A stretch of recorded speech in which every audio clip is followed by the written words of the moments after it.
Everybody, this is the Landmarks and Historic Districts Board meeting for January 18th, 2022. This meeting is being streamed on YouTube and recorded.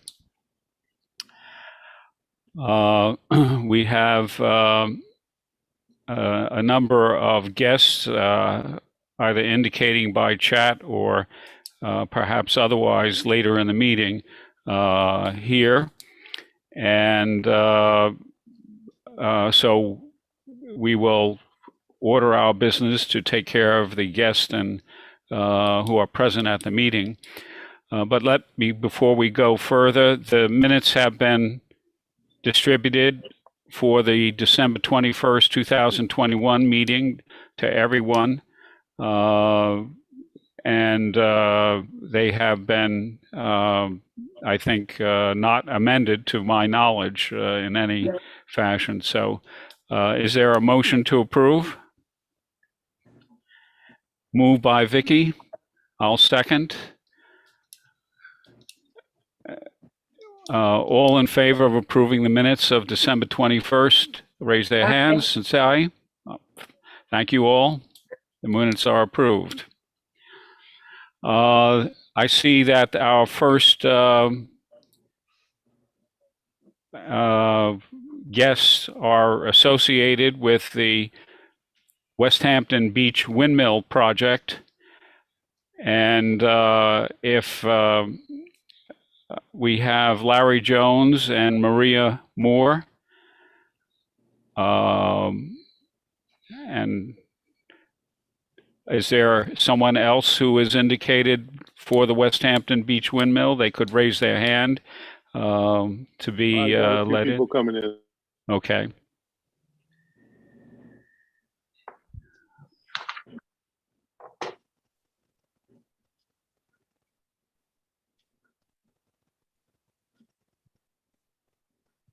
Who's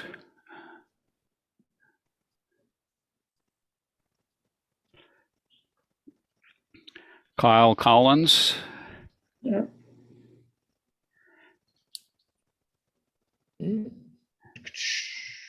And did we lose some individuals? Larry Jones? Larry's coming in. Okay.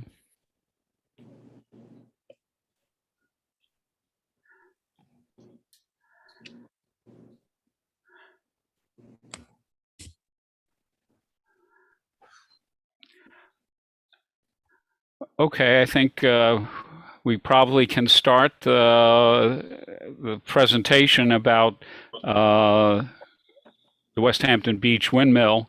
Who would like to? I'll start. Okay, yeah, first just let me indicate that we did receive an application for landmark designation for the project. And it was accompanied by a narrative that described the qualifications for landmarking. And perhaps then, who is it? Kyle, were you going to present? Yeah, I'll jump in. Kyle Collins, KPC Planning Services, 16 Library Avenue, here on behalf of the village as well as the West Hampton Historical Society. Also with me tonight is Mayor Maria Moore for the village, and Larry Jones, also with the West Hampton Historical Society. I'll just run through briefly my report if I can. I could share my screen if you'd like. Take the privilege of sharing the screen then. And okay.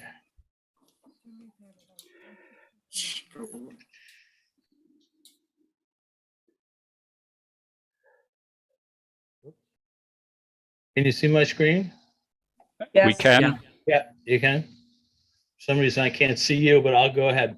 Okay, the subject of the application, which I've called the Dix Windmill, and that'll become clear later on in the report why the Dix Windmill. but it's a windmill that is currently located on a piece of property on the south side of Sunswick Lane in West Hampton Beach. Property actually runs from Seafield Lane to Beach Lane. The property currently is about 1.7 acres, was developed with a two-story house. Is currently addressed as 89 Seafield Lane. It was previously, prior to the previous owner requesting that it have a Seafield address, was 15 Sunswick Lane. The property also has the two-story house, as I mentioned, which the subject windmill was attached to. I say was because the house has actually already been demolished. The only thing left is the windmill currently standing. There's also a swimming pool house, and tennis court on that piece of property, as shown in the aerial photograph up on the screen. The proposal is to relocate the windmill to the 35 Main Street, which is also known as the Great Lawn. It's used for numerous public events that take place throughout the year. And the exact location on 35 has not been determined, but it most likely try to give it a prominent location on the corner, so it can have maximum visibility from the streetscape and the traffic circle that is located on the west end of Main Street. Here's the pictures of current pictures prior to the demolition of the house of the subject windmill. The windmill was originally constructed by the owner of the property, which was New York Governor John Dix, A. Dix, who built it in approximately 1870. Upon his death, his son inherited the property in 1879. And then it was subsequently sold to a Desmond Dunn, who was the Brooklyn Commissioner of Public Works. And all of these was on a larger piece of property, which was basically all the properties from Sunswick South to the water. This photograph is the original house that was constructed on that larger piece of property. This photo's taken in 1915 after Desmond Dunn had purchased the property. And if you'll see in this location right about here, oops, hold on a second. Let's see if I can get my highlighter to work. In this location, you can see the subject house in the background. I blew that up, and this is the background, that photo that the house that I just circled. And you can see the spire that's associated above the trees. And in the background there is the location of the windmill that was attached to the house. The windmill is called a smock style windmill, referred to by because of the roof style resembling the smocks that farmers and millers traditionally wore, and was constructed approximately in 1870. There are two historical maps, one from the 1894 Beers Atlas and one from 1902 Atlas. And these, again, the property is in this location here. Again, this is the larger property that I had mentioned before this subdivision of these properties. Again, this is after Desmond Dunn purchased it. There is a possibility that the windmill, because there's a number of structures. Again, this was the main structure that was built, and this is the smaller house that were shown in the above photographs, but there are some thought that maybe this might have been the windmill and it was subsequently relocated to the north and attached to the house. The windmill was designed as a pump water house for pumping water for agricultural, livestock, and household purposes. And there was Larry Jones, who's on the call. Larry, I don't know if you want to jump in. Larry did an extensive survey of the structural and architecture associated with the building, and the remainder of the report, not the remainder, but the next few pages of the report actually go into, Larry went into tremendous detail of the structural makeup of the subject windmill. The windmill is attached to the east side of the house. When it was relocated there was a breezeway on the first floor and a second floor, which I originally contained a bathroom that attached it to the house.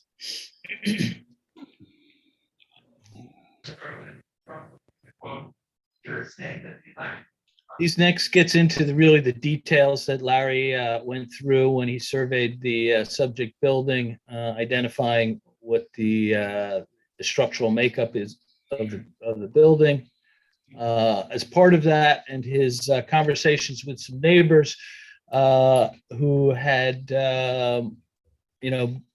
been around when the original blades associated with the windmill were intact, and they were actually stored along a side yard. And in some investigations, Larry actually turned up some of the hardware from the original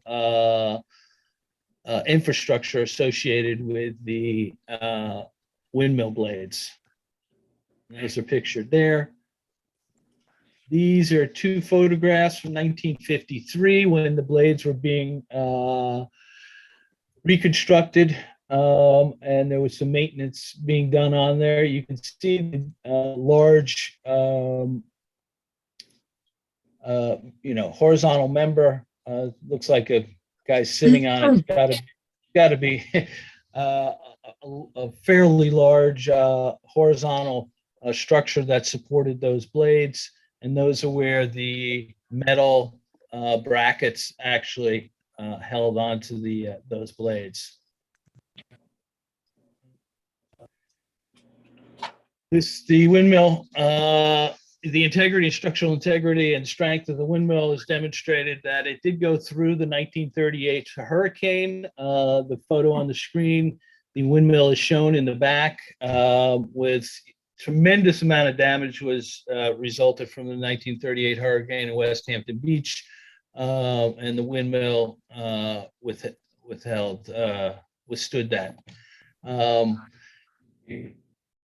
Getting back to the windmill, reference to it being for pumping water. Back in the day, there was no public water supplies. And prior to that, there was a number of windmills throughout the village of West Hampton Beach. In fact, it was previously referred to as Windmill Town, as reflected in the historical sketches of West Hampton Beach document. To my knowledge, this windmill, and there's two others, one in Beach Lane, and another which is also attached to a house on Seafield Lane. I think those are the only three that I'm aware of that are still remaining in West Hampton Beach. So there is some historical precedent for windmills within the village, which the village would like to preserve that historical heritage. I've marked down, two of the criteria A and C that we feel meets the eligibility for landmarking.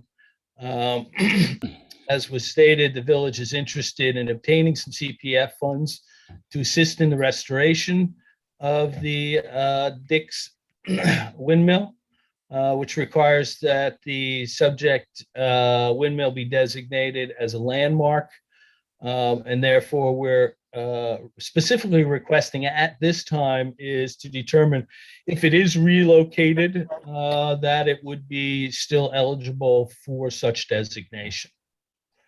With that, that's the completion. Here's an appendix. This is actually the page from the historical sketch of West Hampton document that refers to the West Hampton beat, the windmill town. I do know Mayor Moore's on, if she wants to say anything, or Larry Jones wants to add anything to the presentation, they're happy to jump in. Okay, if you could stop sharing your screen, we might be able to see them. Okay, there we go. Hey, Mayor everyone. Moore? Hi. Also, Ralph Urban is here from the Board of Trustees. I saw him just pop in. Yes, the village is very interested in preserving the structure. Would be ashamed to see it demolished. And the Historical Society is in favor of it as well. They don't have the resources. And so if the village takes possession, we'd be able to, we're hopeful that we could get some CPF funding. And, we did speak with Lisa Combrink, and she indicated that the first step would be to have it landmarked. And we didn't know if there were any issues with that because it was relocated on the property where, it's not in the exact original spot, as Kyle mentioned. But we didn't, we wanted to take it in steps because it's going to be a very costly project. So if there's CPF funding available, we'd be happy to, add to that and restore it to its original, beautiful structure that it was. So that's really where we are. We wanted to know, we wanted your opinion as to whether it would qualify for landmarking. Thank you, Mayor. I'll open up the floor to my colleague board members if they have comments or things that they wish to say about this project. I do have a resolution prepared that might clear the way for some action, but I'd like to listen to comments from other board members here. Ed, I was wondering if maybe Kyle could talk a little bit about the intermunicipal agreement that has been under discussion between the village and the town. Sure. In order for the town to designate this as a landmark, the village would have to enter into an intermunicipal agreement that would grant the authority, in effect, that the landmarks board, if it were to be landmarked, and again, as it was correctly pointed out, the town board actually has to take an action to landmark the structure. But subsequent to landmarking, as part of that, the responsibilities on a landmarking is that if there were any changes to that or any amendments proposed to that, there would be the requirement for a certificate of appropriateness. In order for the landmarks board or the town's landmark board to have the authority to review such a certificate of appropriateness, the village and the town would have to enter into a intermunicipal agreement. Those conversations have been had with the town attorney's office as well as the supervisor and Councilman John Bouvier, who at this point seem to be very supportive of the project. Thank you, Kyle. Other members of the board have thoughts? I have, Martha? Yes, sorry, I'm not sure I understood. Are you talking about moving this windmill at a later date? Was Yes, that your? Well, it's on private property right now, and the new owners would like to clear the lot and rebuild. So the prior house was demolished, and the only thing left standing is the windmill. So if we were to, if we want to preserve it, we have to take it and move it to a village-owned location. So we were suggesting, we have a very large piece of land that's in the village called the Great Lawn. It's at the end of Main Street. And we thought we could relocate it to that space. So just, we've had some experience with, if you take something down and don't have a place to put it, it then gets lost in storage or whatever. And so is your intention to move it and rather than store it? Oh, yes, because no small yeah, but that, doesn't double the cost, but it adds to the cost to move it, store it, then move it again. So the goal would be to move it to the location directly. Okay. I have a Thank you. question. Vicky? Yes, Mayor Moore, what is the time window here that we're talking about? Ideally, are you under time pressure from the owner in terms of his demolition process? Yeah, somewhat. I mean, they did demolish the house and they're able to, start construction on the new home with the windmill still on the property because it's in a different location, from where they're building, but it's pretty close. So it seems risky to me to leave it there for too much longer while they're pouring a foundation and starting their construction. So realistically, we're talking about what time frame do you think? Or maybe Kyle has a better idea of that? Yeah, the time is definitely of the essence. The property owners were nice enough to offer to dedicate it to the village for restoration, but they are currently in the process of redeveloping that lot. So, again, we talked about there's several steps involved here, entering into the intermunicipal agreement, getting the designation, and this is kind of one of those steps. We've been trying to expedite this as quick as possible. We hope to move it to the new location, hopefully within the next 3 months, I'd say. The only thing, Kyle, that we would have to put it out to a public bid to get, the contractors and movers. So the bid specs have to be prepared. And in order to do that, we have to retain an engineer, structural engineer. I mean, Larry's done a lot of work in that regard, but we would need an actual structural engineer. And, so that's all going to take a little bit of time to get the bid specs prepared and then put it out to bid and then give 3 weeks or 4 weeks to get the bids back. But then as soon as we select the contractors, we'd be ready to move it. Thank you. I think it's worthy of landmarking as long as the details can be worked out between West Hampton Beach and the town. I don't have a problem with something being landmarked if it's moved. I know, of course, it's the Foster Meek House. It's on the National Register, and no, Yes. it had been moved. In Watermill, a Rosemary Lodge had been moved, and it's on the National Register. They moved it to preserve it. So I don't have a problem with, landmarking, a town landmark being moved to a different property, particularly since it has value to the community. Larry, did you want to say anything about, Carl gave a pretty good summary, but was there anything you wanted to add about the structure? Yeah, thank you. Can you hear me? Yeah, everybody hear me okay?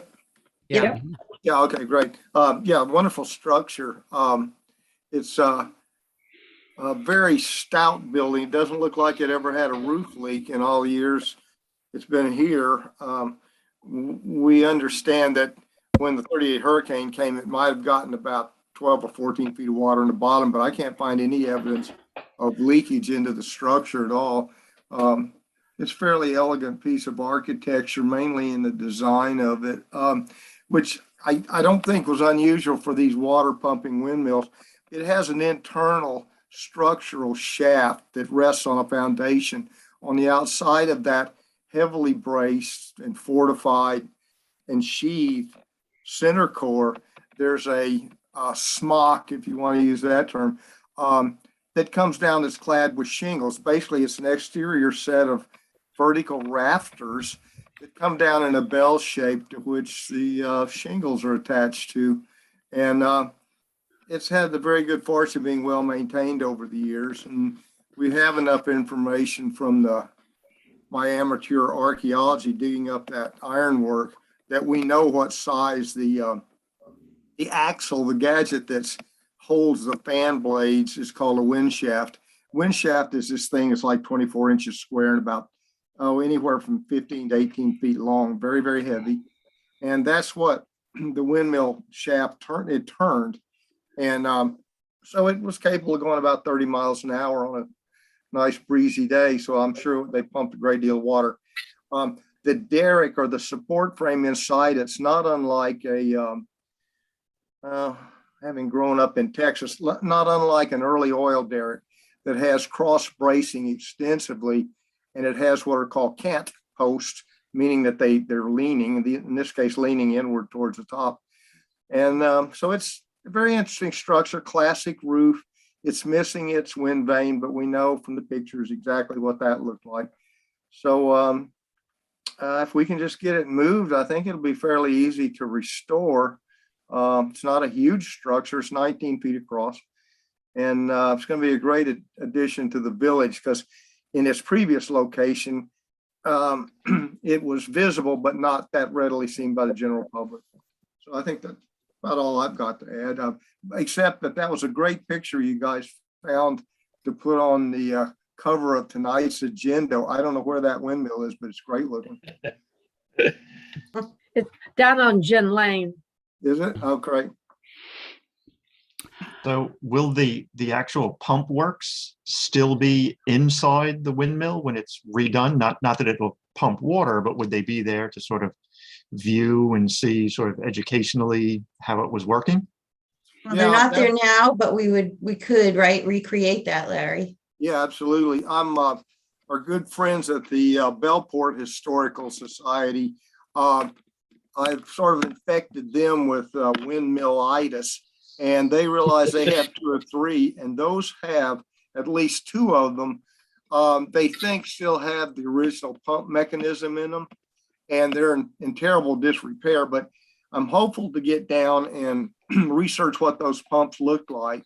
And compared to a grist mill or a sawmill, creating a water pump is really quite simple. It doesn't take up a lot of room. That's why the building is as narrow as it is compared to like the BB windmill or some of the other windmills that we have that were for grain grinding. So yeah, we would like to have that working. As a matter of fact, we could, if we got energetic enough and had the funds, we could set the windmill actually to work. In other words, we could put sails on the blades at some, I don't know, one Saturday when you're having a tour or something, actually make the blades go around, let the wind turn the blades and pump water. I don't know what we do with the water, but that's another thought. But it could be very easily made to work. And it would be, to my knowledge, the only windmill out here that would be currently functioning. I know the BB mill was used to work, but it that's in Bridgehampton. But it needs some work to work again. So this one, we'd love to have it work, and if we can get that far with it. And do we know, in moving it, would it be laid down horizontally? Would it be severed into several layers? How do you move something that tall?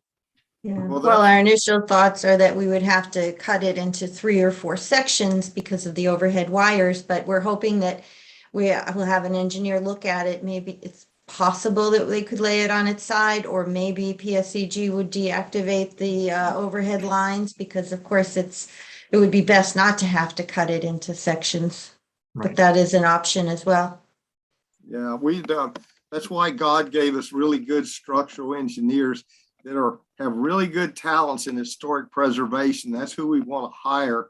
We've worked with a few of the very good guys that are well capable of bracing the interior of the structure. And for argument's sake, it could be laid over and carried, laid down its side. But to do that, we have to disassemble the outside skirting. there's not any way to brace that would protect that from being damaged if it was tilted over. If we could even move it in 2 pieces, that would be good.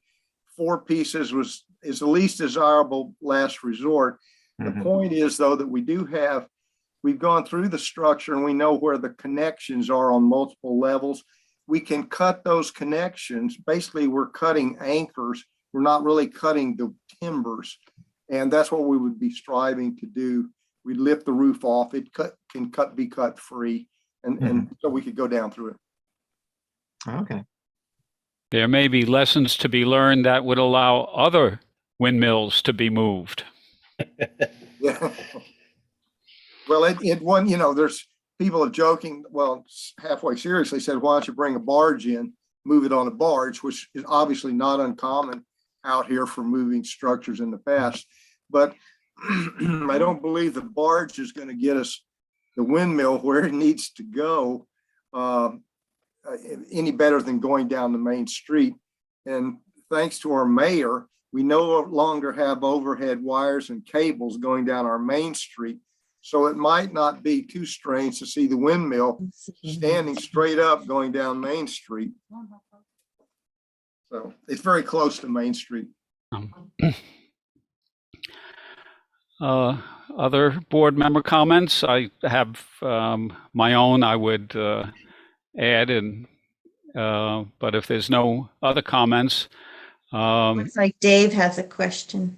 Dave? Yeah, thank you. Other than the fact that it's being placed on CPF property at the Great Lawn, is CPF involved in any other financial aspects of the acquiring the tower? I understand they're donating it to the village. That's Well, correct. That's really the whole thing. The owners are willing to donate the windmill to the village, and we are willing to take it and restore it. And we have some funds of our own, but we would be relying a great deal on CPF, historic preservation money. And Lisa Combrink has indicated that there might be an issue with the fact that the property that it's going to is not designated historic. And we thought that might be just a matter of amending the, because it's CPF property, just amending the designation, but it seems as though there are no vacant parcels that have an historic designation. So she was going to look into whether that is in fact a roadblock to funding. We could take the windmill and we can put it anywhere, but will we get funding for it? I think it's only if it goes on an historic site. And we don't have any of those, so I'm not sure what that all means. Dave, the issue about funding is the village would be looking for assistance. CPF funds can be used for historic preservation for certain types of activities. The relocation, it is not eligible for the relocation. The village will be spending their own funds to relocate it. It is eligible for assistance in restoration of the building. So that's what specifically we'd be looking at. One of the questions, and the mayor's right, one of the other actions that the town board would have to do and consider after a public hearing is to redesignate the Great Lawn for historic preservation purposes. Lisa, as the mayor said, Lisa is looking into if there's any other issues associated with doing that. There is a draft resolution that the town board has to redesignate that, setting a public hearing to do that. And in order to receive those funds, similar to what happened when the Canoe Place Chapel was relocated from its recent location and actually got relocated to its original location. Well, that's not the case here, but it's similar circumstances having a historic structure relocated. Okay, thanks. It's a bit of a we're in a little bit of a quandary here because we want to preserve it, but we can't do it without the CPF money. So we don't want it designated, as a landmark structure now that we have to. It's going to cost probably between $700,000 to do this, and we can't justify using taxpayer dollars to pay for all of that because there's plenty of taxpayers that wouldn't want the funds to go for this type of a project. And, so we have some funds that we can place towards it that we can use to relocate it. But as far as restoring it, we have to rely on grant money. And we did contact Fred Thiel, and he said he had some money that he could provide to us. And so that was good news. But now there's this, we thought we would be able to get the CPF money because it is an historic building, but now there's a question as to whether that's actually permissible when it's going on a property that doesn't already have an historic structure on it. So this is just one step, what we're doing here with you all tonight. I mean, if you had said, well, we can't even landmark it because it was moved already or it's going to be moved, then, that would be the end of it. But it doesn't sound like that's what you're saying. Well, we've moved the big duck from one place to another and to Yes, you another did. place, and it still has the landmark imprint on it. So. Yeah, we have two other structures in the village that were relocated and then subsequently got historic designation. So it's definitely, possible. Okay. Kyle, you suggested that the two criteria for landmark qualification, that it possesses what we know as A and C in the code, possess special character and embodies distinguishing characteristics of an architectural type.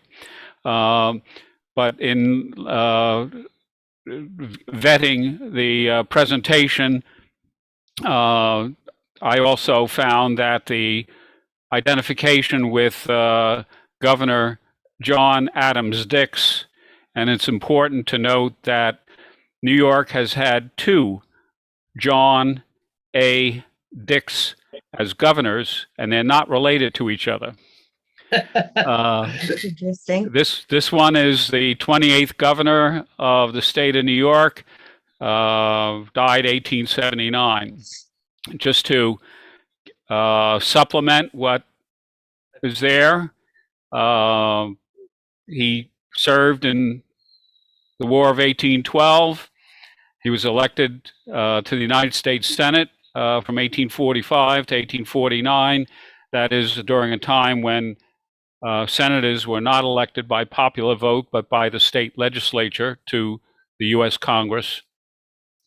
He served as president of the several railroads, most prominently of the Union Pacific. At the time, the Transcontinental Railroad was completed, and the famous spike at Provo, Utah.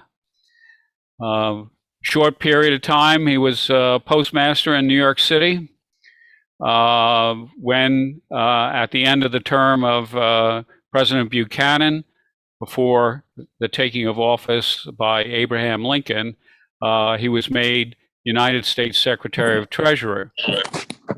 He was Secretary of the Treasury at the time the Civil War broke out, and became famous for issuing an order to the Treasury agents, particularly in New Orleans, giving the order to the Treasury agents, if anybody was seen taking down the United States flag in New Orleans, that they were to be shot immediately. That became a famous piece of Civil War folklore and iconography on Civil War items that were produced during the time. His quote became legendary. He became, in 1861, he was 63 years old at the outbreak of the Civil War, and he was basically a guy who was too old for field command. So he was given a lot of administrative charge of many departments, including occupied territories in the South, as the Union armies were able to conquer them. He served as ambassador to France from 1866 to 1869, and the 21st governor of New York State from 1873 to 1874. He was defeated by Samuel J. Tilden at that point in time. These are a military portrait, and that is a romanticized version of him in his governorship role. He looks a little bit more ugly in photographs in real life than the paintings provide. So he's famous enough, and this mill has the connection to it that certainly, I think, that also adds to the qualification of the historical quality of the structure itself. I prepared a resolution just briefly.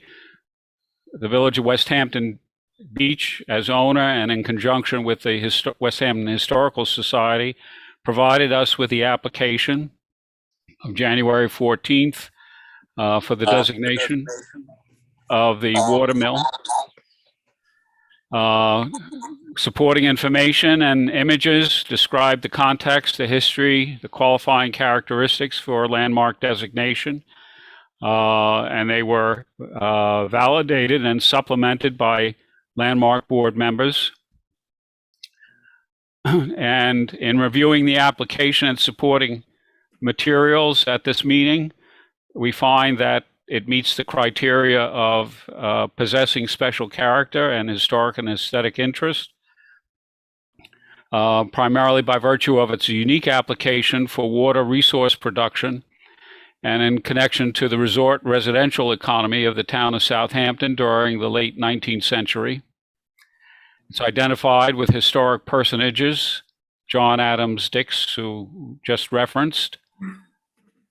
It embodies the distinguishing characteristics of an architectural type containing elements of design, details, materials, craftsmanship, which represent significant innovation, primarily by virtue of its innovative design and construction as a windmill to power water resource availability.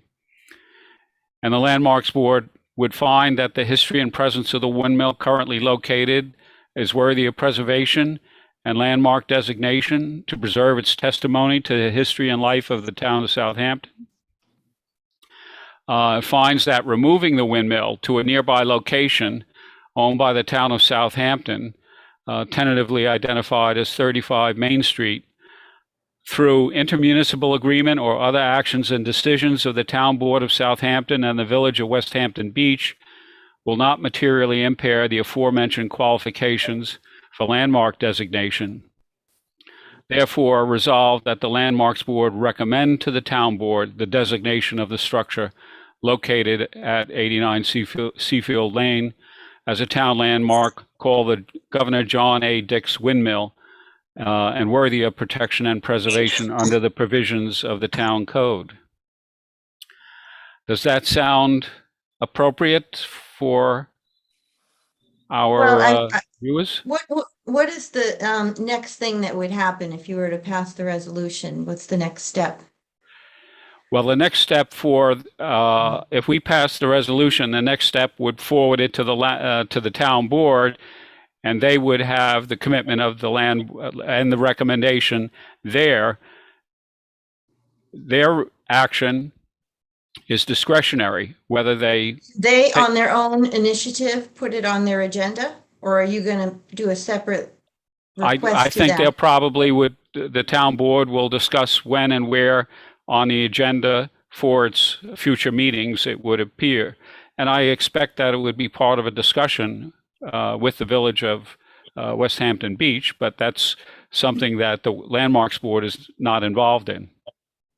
Yeah, 'Cause it right would be now, nice if- I was say it would be nice to have this done, but I don't want the town board to then, move forward and landmark it before we find out this other information about whether it qualifies for funding.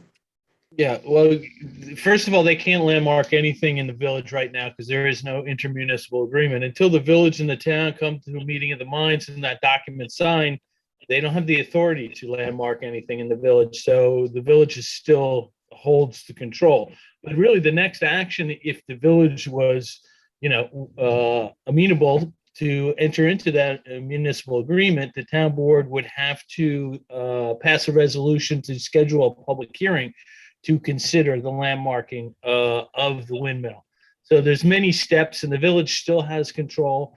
The town does not have the authority right now, without that intermunicipal agreement, to landmark anything in the village.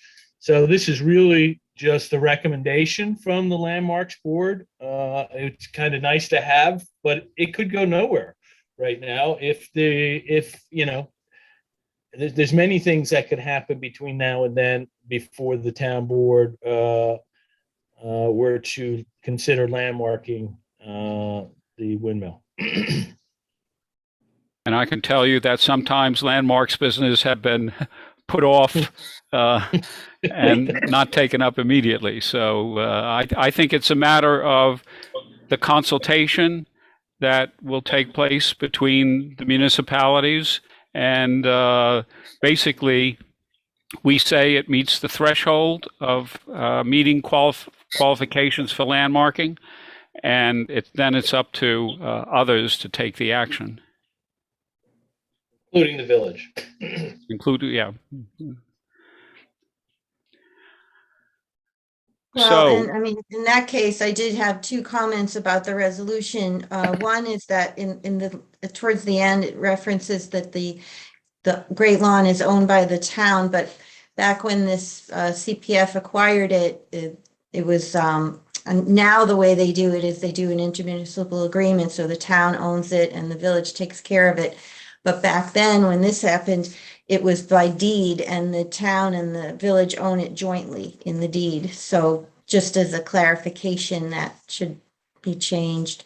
And then at the top, we don't actually own it yet. It hasn't been conveyed to us by the owner. So I don't know if you want to say subject to conveyance to the village. I mean, it's pretty much a sure thing. They've told us that they would, but we haven't taken it or documented that.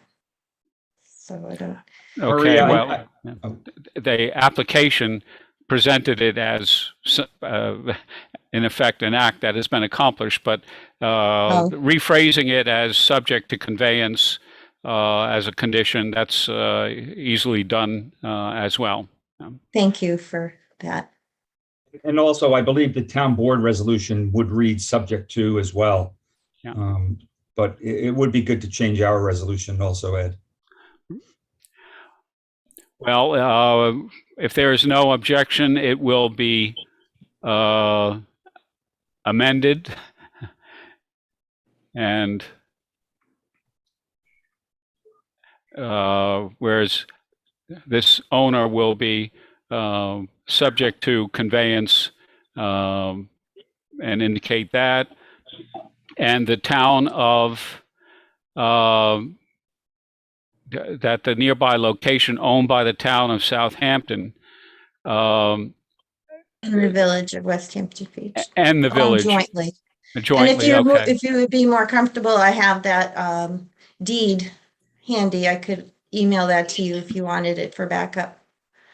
Well, that's fine, but I'm just wanted to try to perfect the resolution for the members of the Landmarks Board so that they know what the content of it is. Mhm. And let me ask if there are any confusions in the minds of my colleague members on those two technical corrections to the resolution. Nope. Seeing none and hearing none, we'll consider the resolution amended on the floor. When it comes up, is there a motion to approve? We have a motion from Tim. I'll second the motion. Discussion? Seeing no discussion asked for, I'll ask for a vote. All those in favor, please raise your hand and say aye. Aye. Anyone opposed? Anyone abstaining? Abstaining. And one abstention. Well, very good. And we will certainly, when we send it along to the town board, there'll probably be an email cover saying that it's, something that the timing is dependent upon circumstances in the village of West Hampton Beach.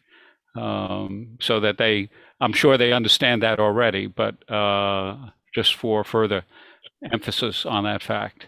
I appreciate that. Thank you all for your time and the vote. We're very grateful to you for inviting us in tonight and hearing about our windmill.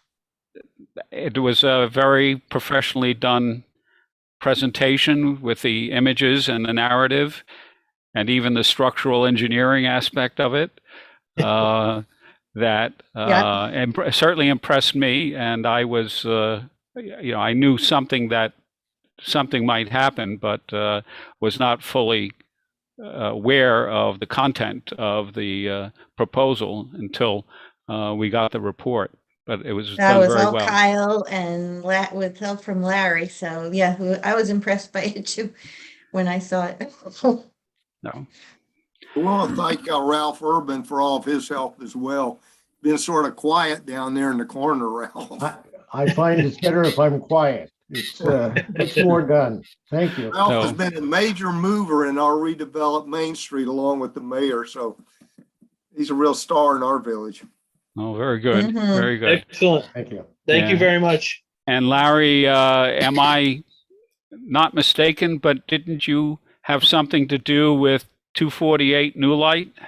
Yeah, I was surprised to see that on the agenda this evening.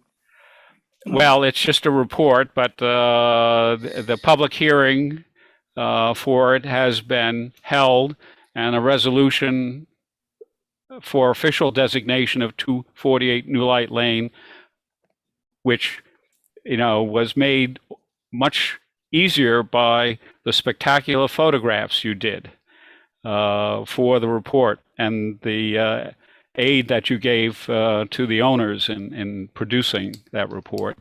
That's a wonderful structure, and I'm glad it's going to be preserved. No, very good. Very good. All right. Thank you, proponents of the Dick's Windmill. Thank you. Have a good Thank evening. you. Right. Thank you very much for your time. So our next item on the agenda, do we have the presence of 189 Lumber Lane, Bridgehampton? If they're here, raise their hand.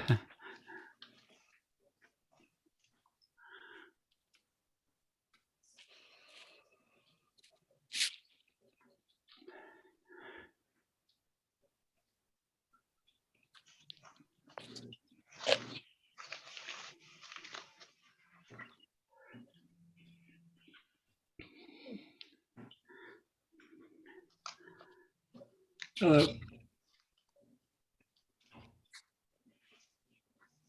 Good evening, Scott. Good evening. How are you? Doing business. Anyone else coming on behalf of your application and presentation? I don't think so. Okay, all right. All of you are aware of this pertaining to form a review at a previous meeting of the certificate of appropriateness for 189 Lumber Lane in Bridgehampton. Did you want to start with your presentation or a discussion? Sure, we can do that. I guess the most efficient way to do this might be to, I have your presentation. I can share the screen with the presentation, or you can share the screen with your presentation. maybe it's best to start with the elevations that you sent across. And I can walk everyone through, unless this is redundant. Our response is to Bill's list of recommendations that he provided last week, or earlier this week, rather. If everyone's viewed that already, then I don't want to waste anyone's time. I'm happy just to kind of walk through my presentation tonight. Well, just for perhaps not everybody has seen it. Let me see if I can just bring it up. Okay, so let me see if I can share this. On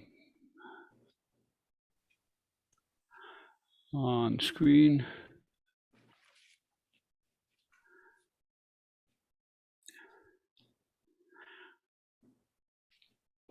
Oh, that's the wrong file. Let me go back here.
I can.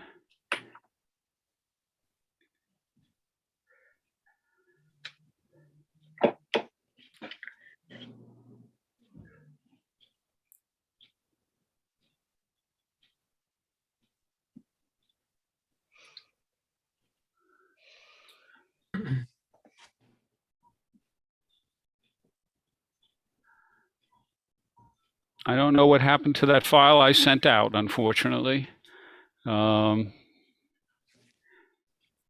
But you sent me your presentation. I think everybody had seen those elevations that I had put forward. Yep. So why don't I walk through just our responses to each of the comments? Yep. Ed, I have it right on my screen if you want me to share my screen. Okay, fine. If you have it, because that gives a. Can you see it? Yep. Yep. Scott, you tell me which elevations you want me to. Yeah, you can just start with the option 1. And let me just run through this list. I'll be efficient with time. The first, and this is the 15 items from Bill. And Bill, thanks again for sending those over and for sending them over in short order, which allowed us to make some changes, provide a few different options for what's obviously the most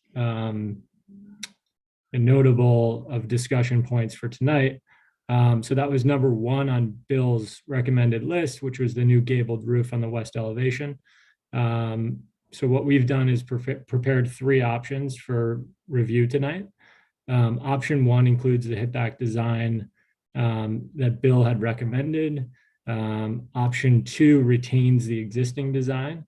And option 3 retains the existing design and includes a front porch on that northern extension. So I'm just going to walk through the rest of these changes, and then I think we can go back to that west elevation roof line discussion. So there were 2 round gable end vents that Bill recommended we removed. We removed those from the design, as you can see. There are 8 shutters that Bill recommended could be removed on the west elevation. Our response was that, we're going to include shutters on each of the windows on the west elevation.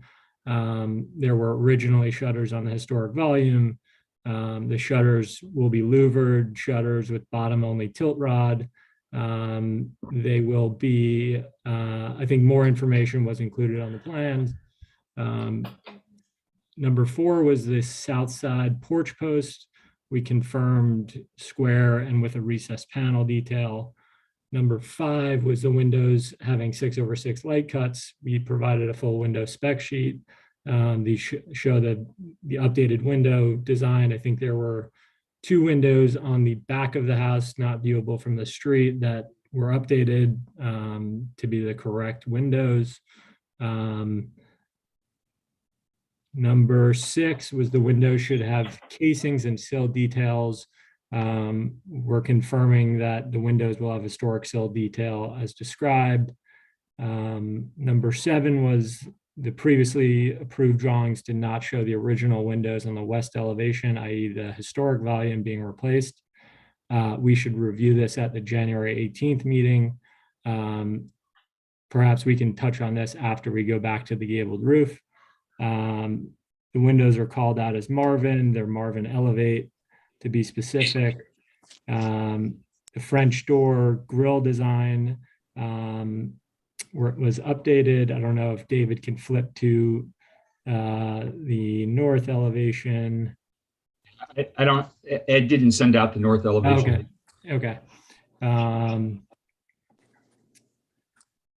Number 10 was the current south elevation, shows 2 of the windows in the living room with cottage style sash heights. The sashes should be of equal height. That's updated and corrected. Number 11 was the elevation shown on the previously approved drawings contained exterior trim details that should be repeated. We updated the trim detail here. We also updated and specified the gutter detail. Bill recommended half round gutters. That's what we intend on using. Number 12 was several new second floor dormer windows are noted as replacing kind. Again, we provided the window spec sheet. All colors should be now on these plans for windows, doors, siding, roofing, gutters, shutters, exterior trim, brick at chimney. Just for those who haven't had a chance to see it, windows will be white. Doors are TBD on a paint color. Siding is white cedar shingle. Roofing is red cedar shingle.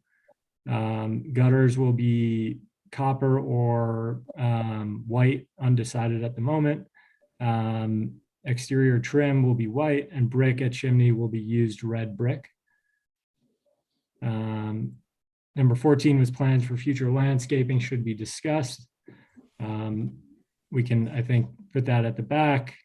And then flower boxes are shown on the west elevation on only the northern extension. So I don't know if David could flip back to the west elevation. Great. Which elevation did you want, Scott? Yeah, that's fine. I just wanted to show, both the shutter and flower box detail on just that north extension. So I'm not sure if you wanted me to continue on with my presentation, which was just supplemental to, I think, what we've discussed already with some new information, or if you want to stop and discuss the gabled roof on the west elevation, the window replacement, and any landscaping plans. So, I think the basic question, the most significant question certainly is the west elevation and the variety of options for it. And secondarily, the south elevation, which is somewhat visible from the roadway, has some significance. The north elevation is pretty much out of most line of sight elements on the property, and also the east elevation where the driveway access is pretty well masked and did not seem to be of concern at our last meeting. And it's up to people to speak for themselves on that issue in any case. Bill, do you have some thoughts that you were guiding? To other members of the Landmarks Board, I asked Bill to take the lead to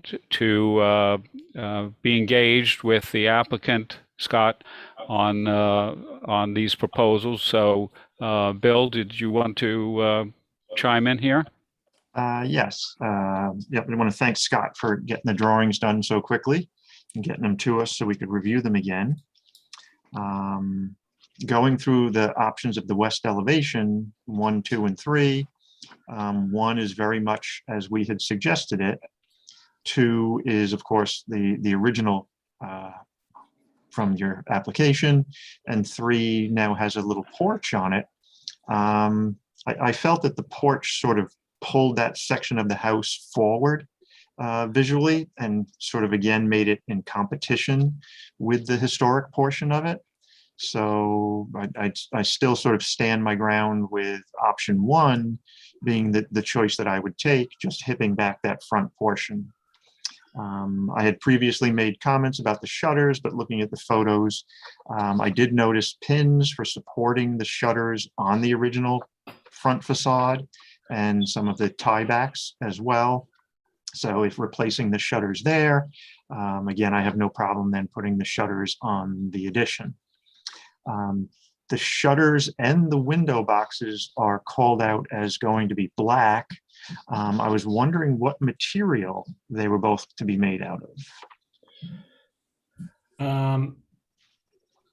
Undecided at the moment, as I haven't ordered them, but I would think wood. But I can confirm that with you once we place that order. Okay.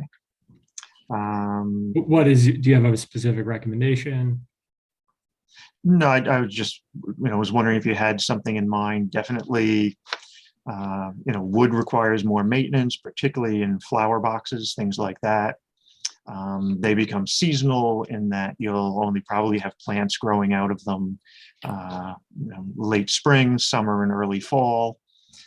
Just something to consider that some part of the year they will probably be empty unless you decide to have some plastic growth or something in there.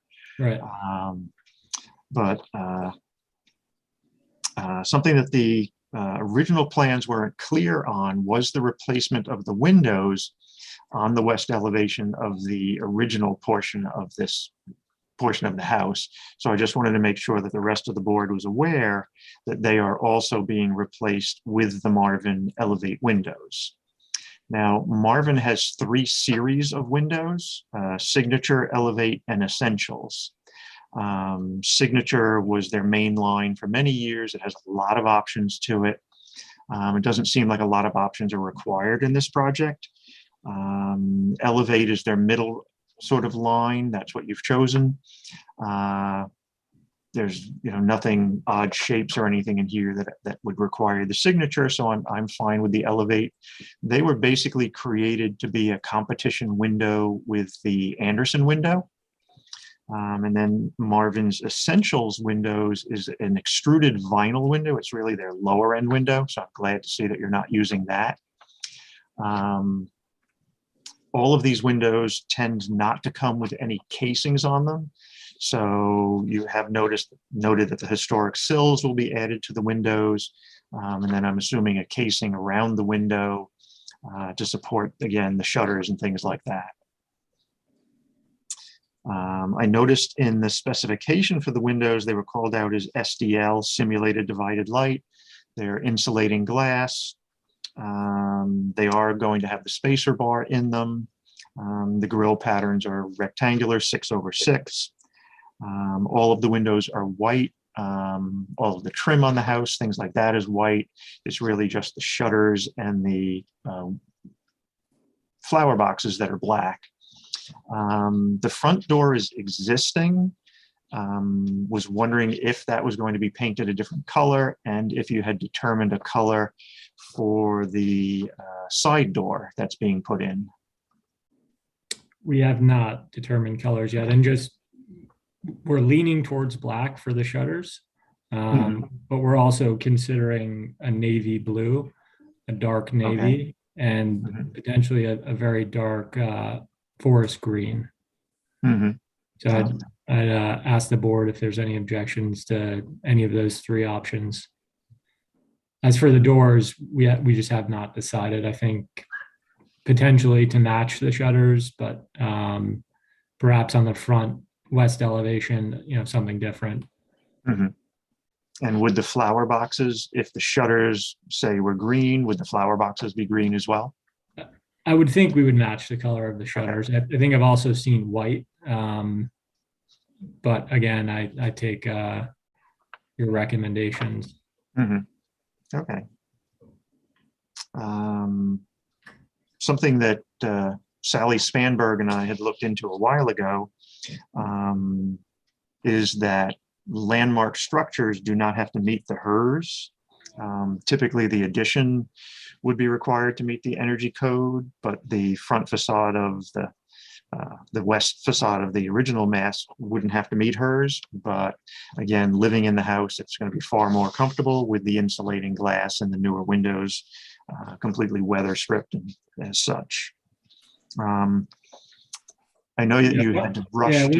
One of our biggest concerns just with the windows, particularly on the second floor of the west elevation, is, I'm not exactly sure of the height off the floor, but they're maybe a foot off the floor.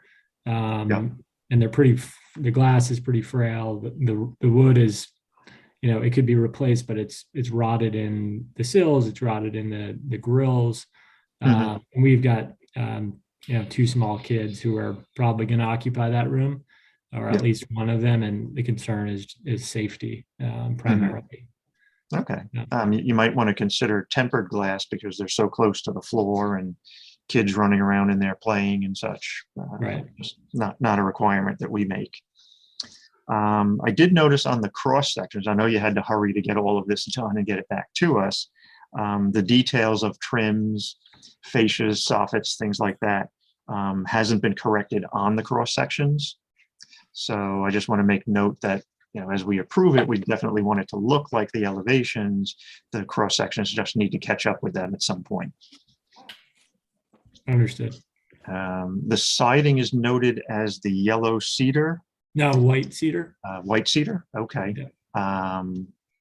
And is that going to receive a stain or a painted finish or? No, just natural. Okay.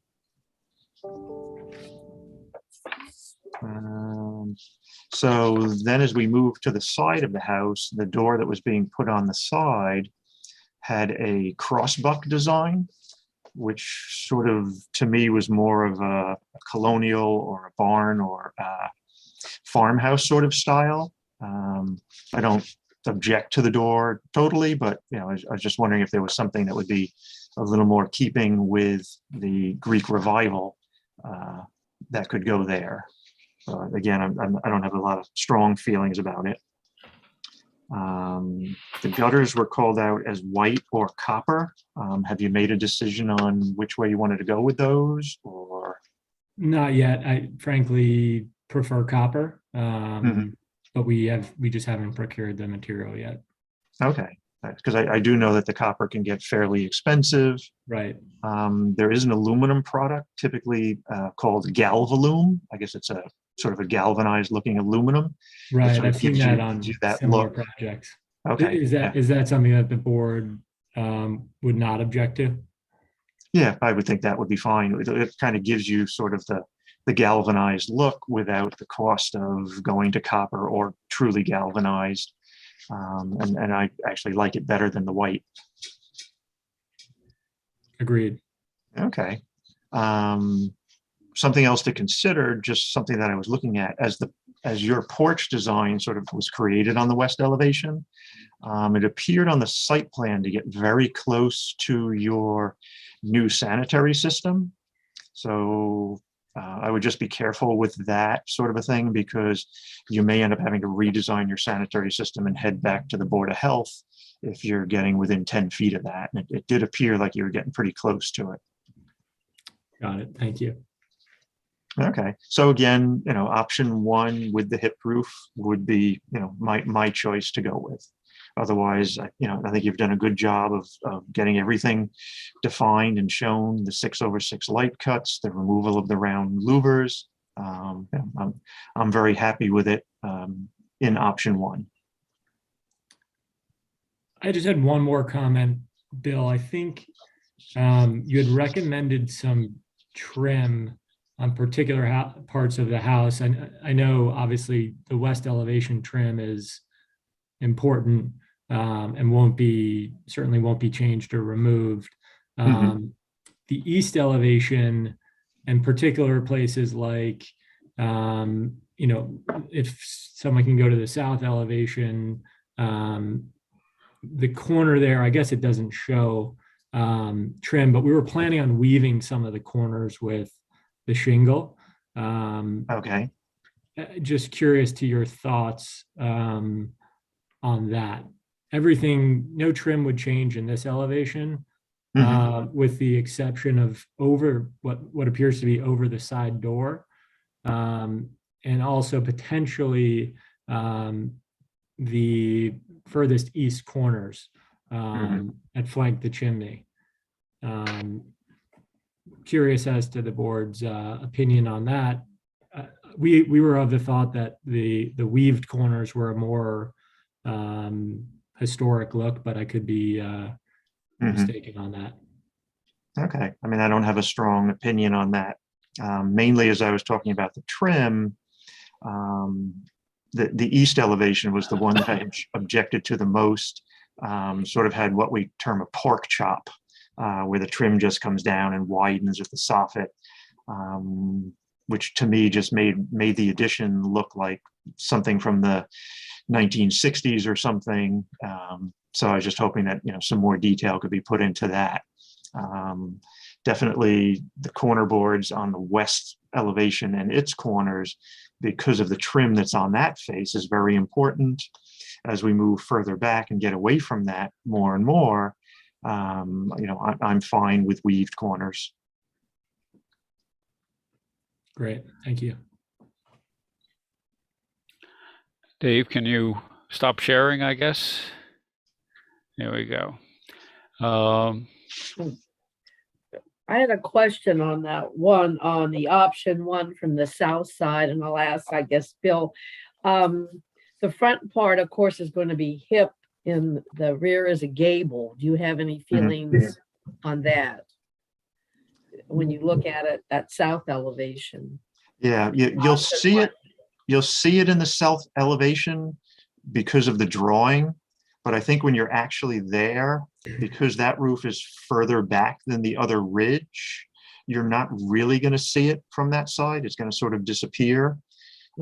Definitely as you're headed west on Narrow Lane, you might pick it up from there. But again, it's set back from the addition that's coming forward. So, knowing that this was already built and trying to make it a little easier to palette the changes, I was really only proposing the hip on the west side. Definitely it would look a little nicer if the hip was then at the other end of that section as well, but I don't really think it's necessary, because that whole, what I'm going to call the back of the house, the east side, is mostly additions and modifications. Okay. The other question on that south side, of course, there are no shutters on the south side. They'll only be on the one side. Do you have any feelings on continuity, if they should all have shutters or just having them on the west side of the two? Well, definitely looking at the dormer on the second floor, there just isn't room for the shutters. I guess I meant the first floor. Yep. And just sort of the proximity of the window closest to the western corner of the house, again, is just so close to the corner that you couldn't Gotcha. really put a shutter there. You're right. Okay. Yeah, same goes with the one closest to the little side door. Or, yeah, Again, it may just get very tight there before the corner in order to fit.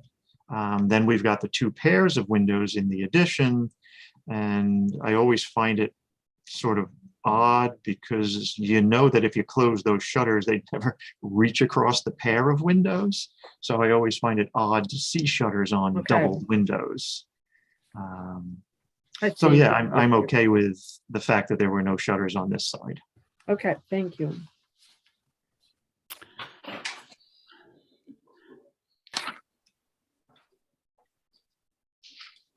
Jeff?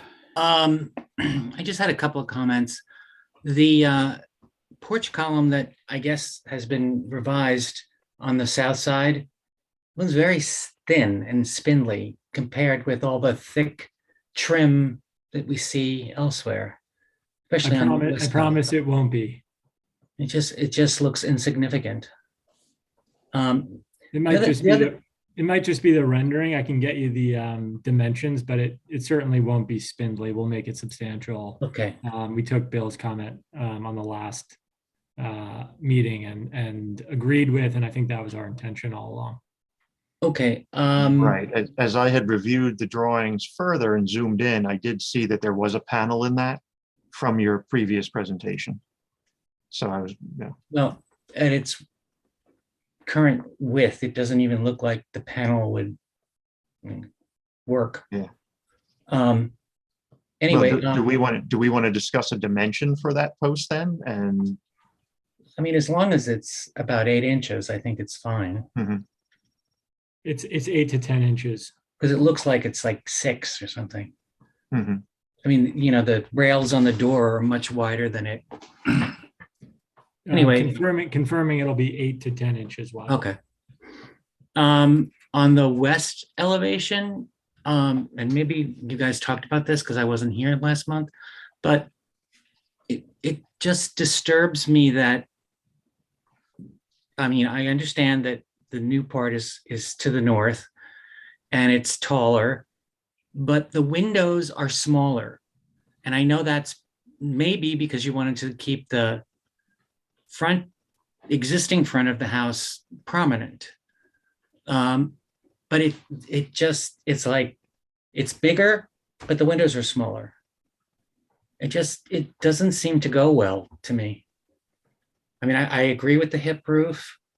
But the windows, at least if they were the same size on the second floor as the original part, they don't even look like they would pass egress. And this is a new part of the house, right? That is the new part of the house. I don't know. It's something that just looking at it, it's bugging me. I don't know. Maybe it's just me. Yeah, I think the intention was to, per this Secretary of Interior's guidelines, to differentiate. But you know, you're already putting a hip roof on it. You've got the same sort of pilasters on each side as the main house. And then the windows look squished down. I mean, the fact that it's taller seems more obvious because the windows are smaller. I don't know.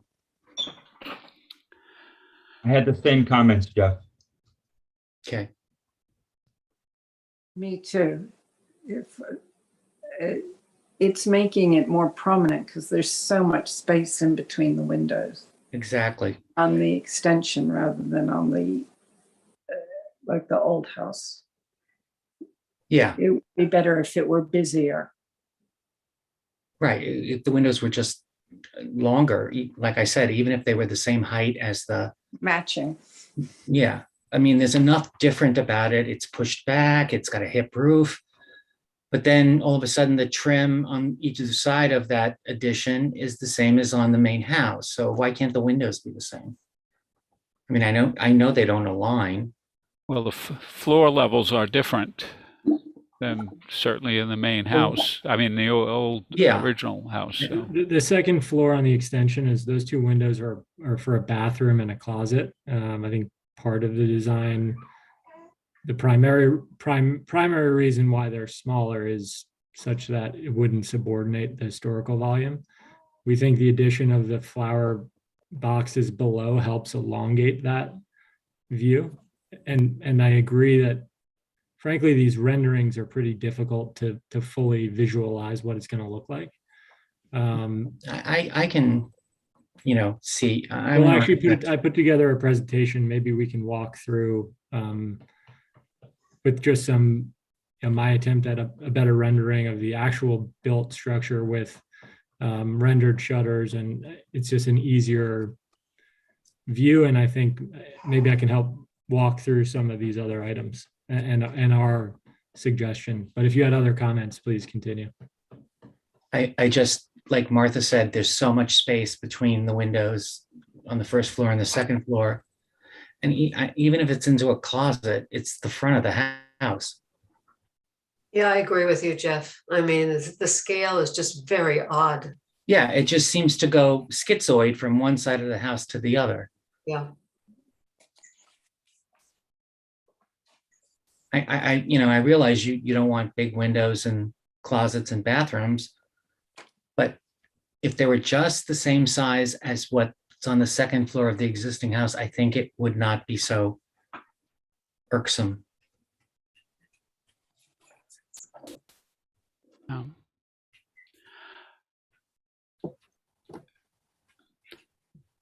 Okay. So that was my comments. Scott, did you want to review what you sent along? Yeah, please. This is going to be my pitch for option number 2. Okay. Do we see it? Yep. So And maybe you can just click through for me. So again, if you can click through, Ed, this was my best attempt at just taking the actual built structure and layering on some shutters from a number of viewpoints. Again, I'm not sure if it tells a much different story to all of you, but I think it's helpful to visualize the differential between, the two smaller windows on the extension and how that separates from the historic volume. If you can click to the next photo, Ed. And again, what this doesn't include is going to be at least 18-inch deep top to bottom flower box on the two top windows. If you want to keep clicking through, Ed. Here's the corner view as discussed. This is what's going to be the primary viewpoint from folks that are driving and walking in the neighborhood, given the existing landscaping, the two mature trees that are on the northern part of the front lawn. You can click through, Ed. So I know this is just to provide a little more information about, I know a lot of the feedback we got last week was coming down from Lumber Lane driving south. The vantage point of the house was overbearing with the second gable. This is just a Google Street view of the two existing trees, again, on the front lawn on the north side of the property. That's effectively a direct view of the house. And what you can't see is that's through the two existing trees is there's a large apple tree that will stand and bloom in front of the existing house. And again, I think it's important to note, while, you may think that that's an overbearing view, I think that the existing landscaping, which needs to be taken into consideration, does help sort of hide and subordinate some of that view. So I looked around the neighborhood just because I got a number of comments from folks, about this addition. 161 Lumber Lane, which you can see is two houses to the south, and which is linked to this property, is a sister, effectively a sister house to this property, similar style. And what you'll note if you continue on, Ed, is the owners, while I understand this house is not landmarked and designated and thus not subject to the board and the Secretary of Interior's guidelines, but Ed, if you go back a slide, I just wanted to show some of the additions of what current owners have done in the neighborhood to homes that are older than mine, similar Greek Revival style. And I think what this owner's done actually is, they've landscaped quite a bit in front of that atrium.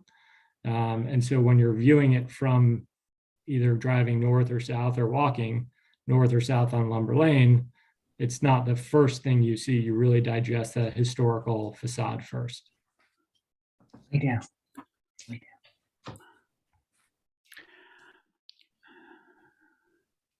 You can keep going, Ed. The second house is two houses to the north, actually. So I'm flanked by two similar Greek Revival. I don't have the exact year that this house was built. I've been inside of it. Obviously, the portion on the right that you're seeing is the older house. I would imagine it's mid to late 1800s. If you keep going, and I'm not sure if anyone on the board has an answer, perhaps they do. You can see, again, I'm fully aware and I understand that this house is not a designated town landmark. But this is a case in point where an owner took liberties with adding a second gable with, I would call, a much more exotic design,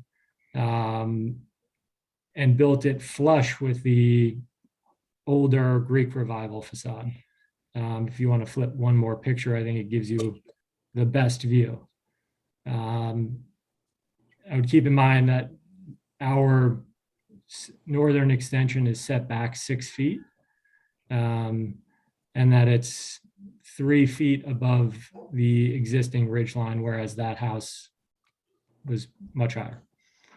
And lastly, this is something I came across, 1845 Greek Revival in the Edgartown Village Historic District. This was an approved renovation of a home called the Captain Consider Fisher House. And what I think is interesting here is, they've obviously put a pretty expansive addition on the historic volume. They've added a somewhat similar dormer, or at least redesigned it to be pretty similar to what we have proposed. And they've added that second gable with a breezeway.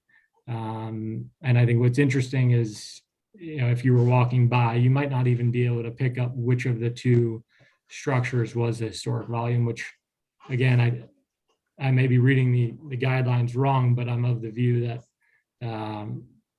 our setback, slightly differentiated window design, slightly differentiated trim and frieze design, follows those guidelines. So if you can continue on, Ed.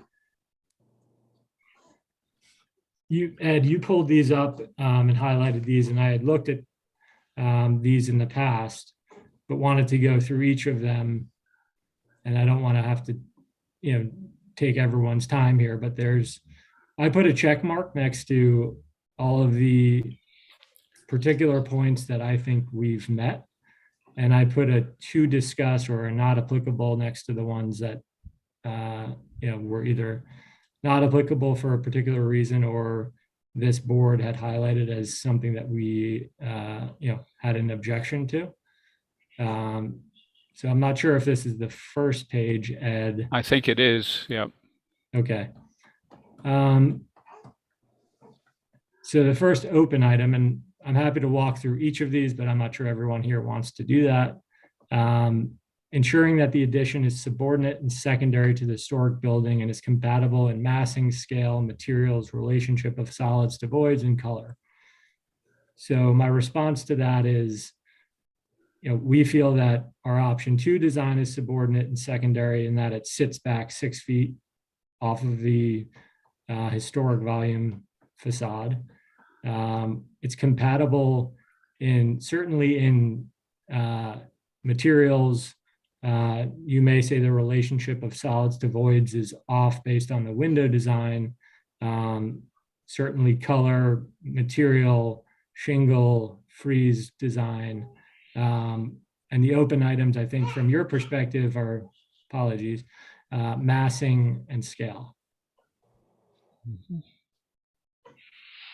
On the second page, constructing a new addition on or adjacent to a primary elevation, which negatively impacts the building's historic character. I put this as an open item. However, it's my opinion that we're not negatively impacting any of the historic volumes facade. We're actually restoring it carefully. The last item here is constructing a new addition that is as large or larger than the historic building, which visually overwhelms, i.e. results in a diminution or loss of its historic character. Again, not to beat a dead horse, we think that the setback, the fact that the ridge height is 3 feet higher than the historic volumes is not an overwhelming factor. And if you continue on, Ed, I think that was all of the open items.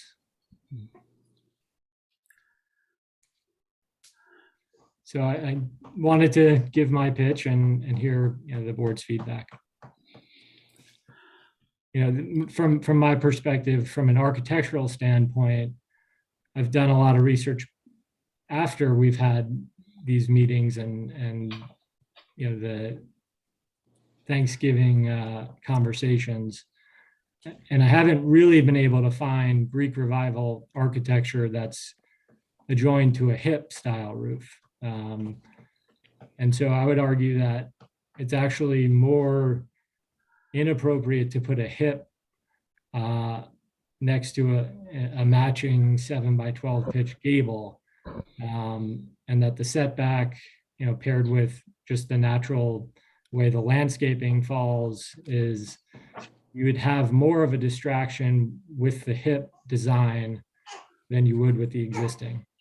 I think a portion of that is that the hip design is going to have that similar frieze and molding running horizontal at a height that's going to be, in my opinion, something your eye is immediately going to be drawn to, as opposed to shingled siding from the gable structure. So that's my pitch. Welcome any feedback.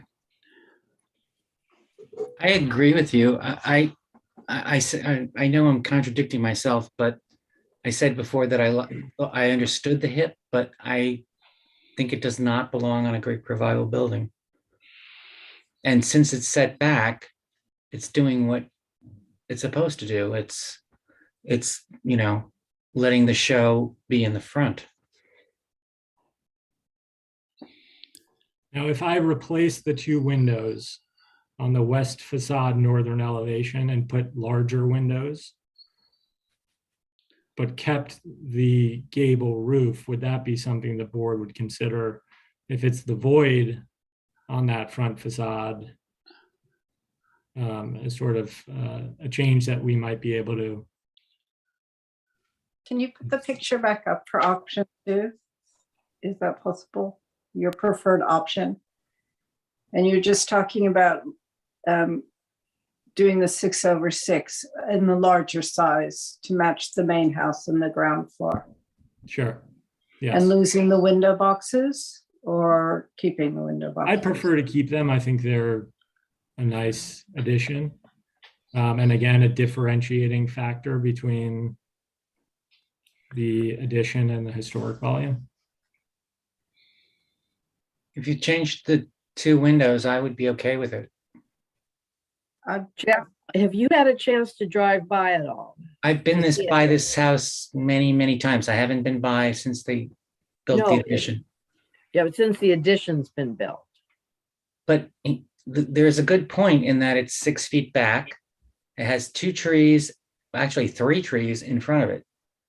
Whereas the main part of the house, existing house, doesn't.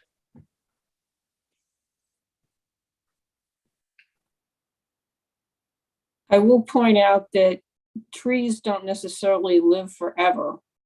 True. And, people can come and remove them. They don't need a COA to do that.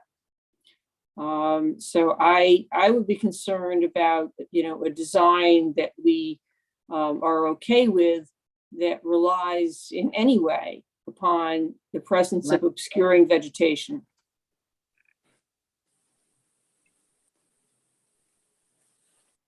I agree with that. I don't think we can make the argument that you don't see, because there's a tree there, we think it's okay.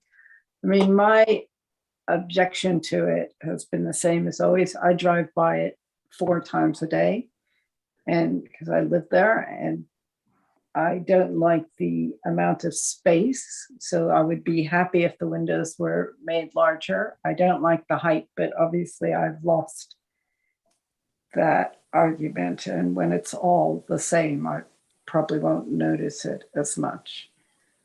So if we weren't talking about the trees, I'd be happier.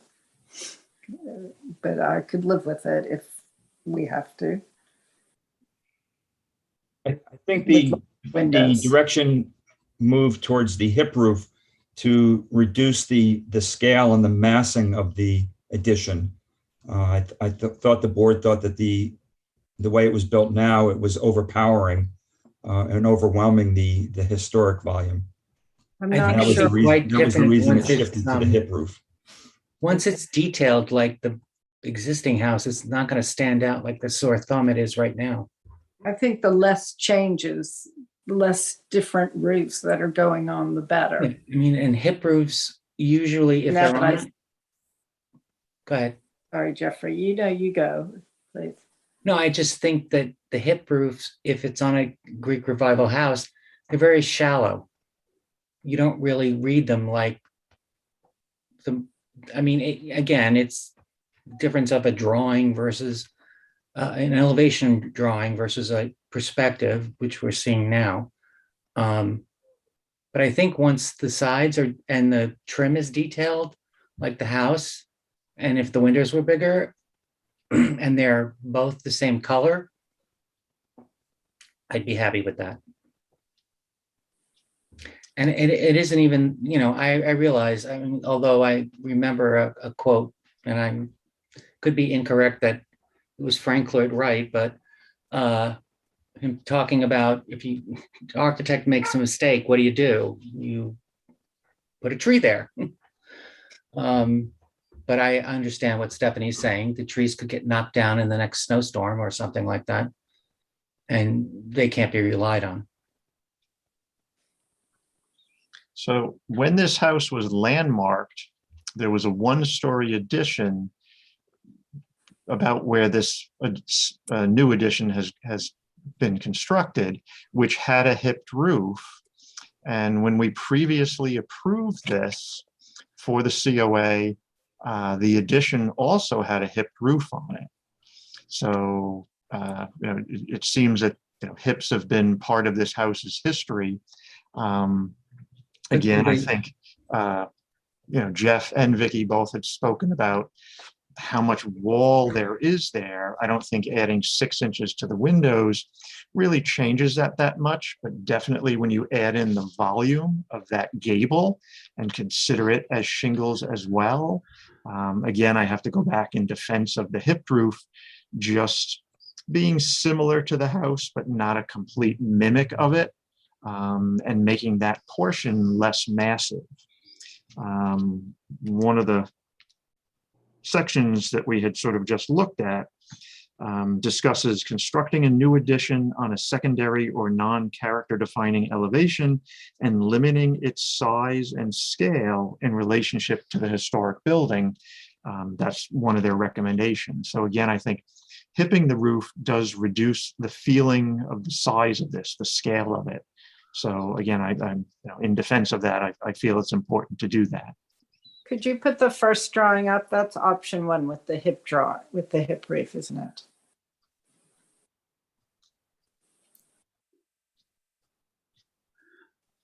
Right. So when you start to figure that, although the roof in this picture really looks dark, that's just going to be weathered red cedar. The siding is going to be weathered white cedar.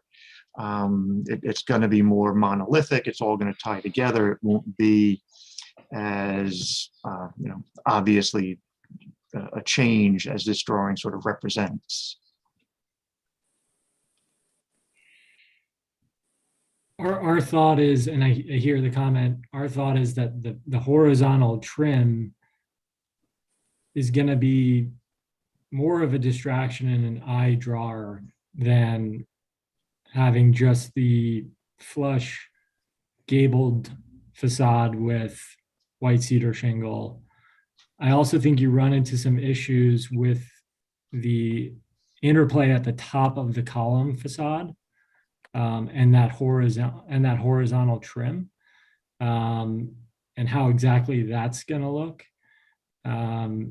Obviously, on these Greek revivals, you'll see that trim continuing sort of horizontally out of the top, and I think running this perpendicular might present some issues.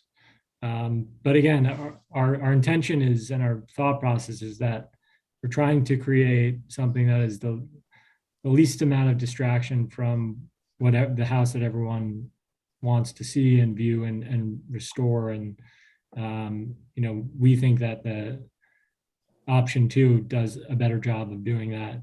Number 1, because of what I just laid out, and number 2, because you're not looking at a hip roof next to a Greek revival. And Bill, you mentioned there were hip roofs that were additions in the actually I think the hip roof addition was a kitchen that was added in 2007, and it was about 25 feet back off the front facade. I don't know, Ed, maybe you can pull up some photos of the house from the original submission where you can get a sense of how far back that was. And that was a 1-story addition. It was frankly not very visible from the street. I would say it's actually not visible from the street at all, given that there's a row of hedges, both coming out from the historical volume running parallel to lumber, in addition to the full run of hedges running east to west on narrow lane. That addition was not visible from the street.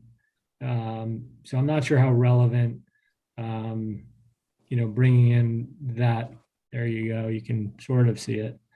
I'm not sure how relevant that is, or not sure how relevant that is as a reason to add another hip. That would be, another 20 feet closer to the street and, 2 stories as opposed to 1. But again. Also, the hip roof that was there is only a 1-story structure. So Right. Completely different story when you make it 2.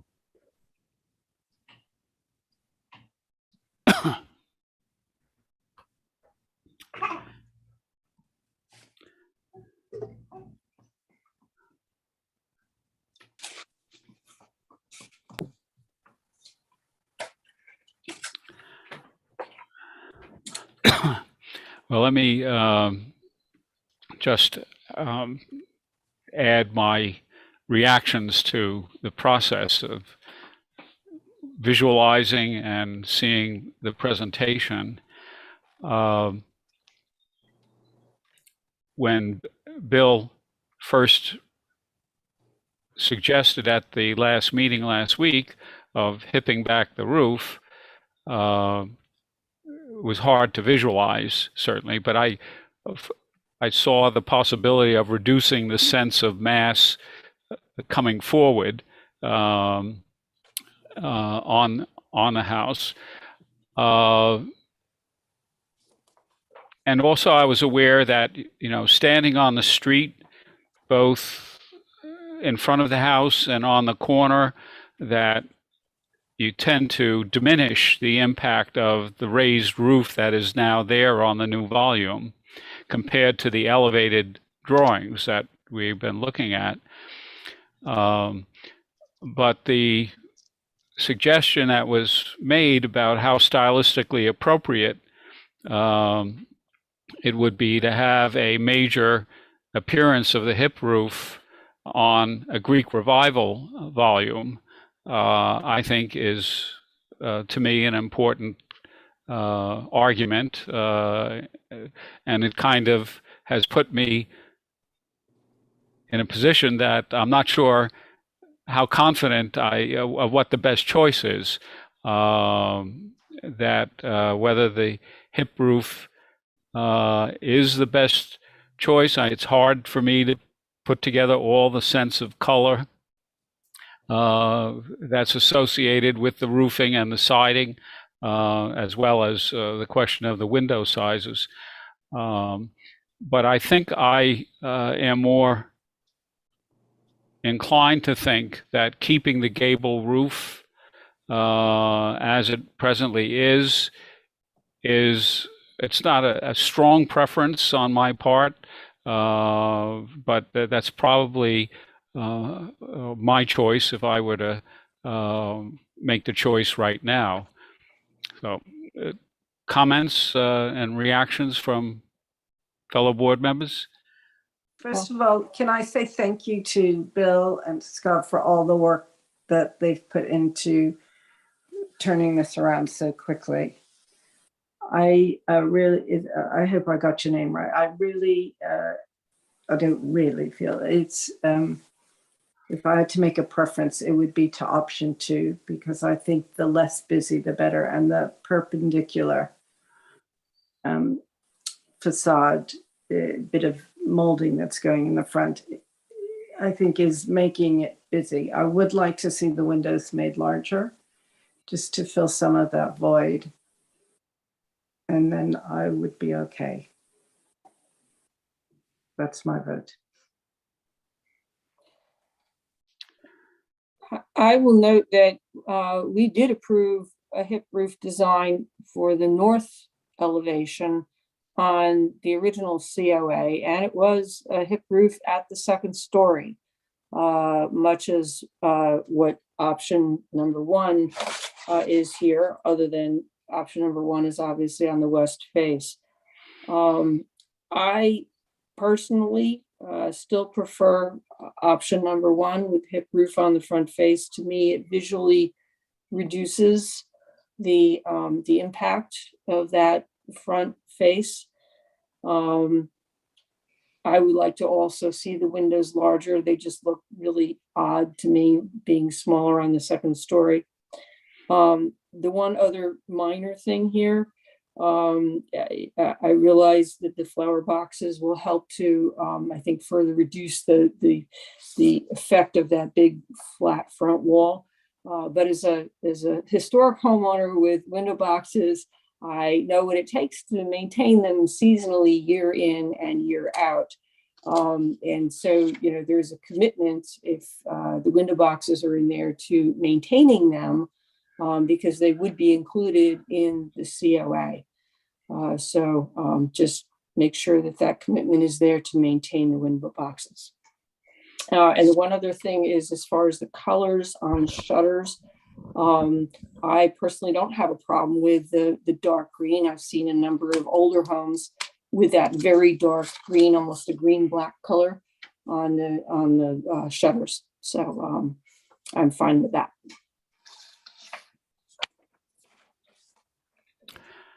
Comments from others who haven't? Vicky, have you? Yes, I think that the hip roof does reduce the appearance of the volume of that addition, which is quite large.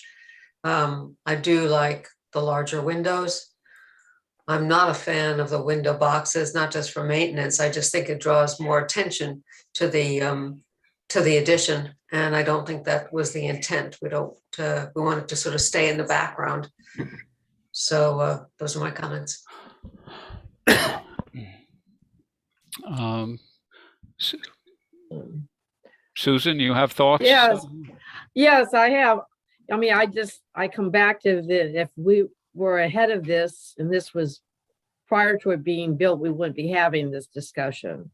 So here we are now, and I guess I feel the hip roof reduces the height. That's the thing that maybe concerns me the most, particularly if they're going to be different, the different color schemes that it'll blend in more with the older section, because the white will be the white walls would be reduced. Larger windows would be preferred also, if at all possible, and no window boxes. I agree with Vicky that it just calls more attention. Something that could maybe make Martha happier and maybe Jeff, if the trim on the addition with the hipped roof was made smaller at the top, so that it was sort of a step smaller than what's on the main facade on the west side. Maybe making that a little simpler would sort of take that horizontal force out of it a little bit, and then make the hip, something that you wouldn't dislike.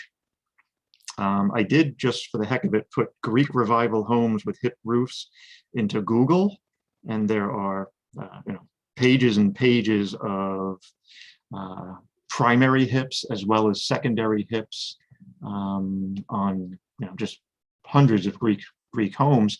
So it doesn't seem to be something that's completely out of character with them.